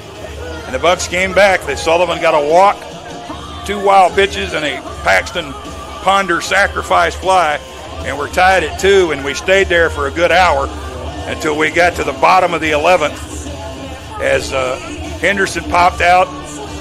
Graffo singled, took second on a wild pass ball, strikeout of Steele, walked at again, a wild pitch. Keep it going.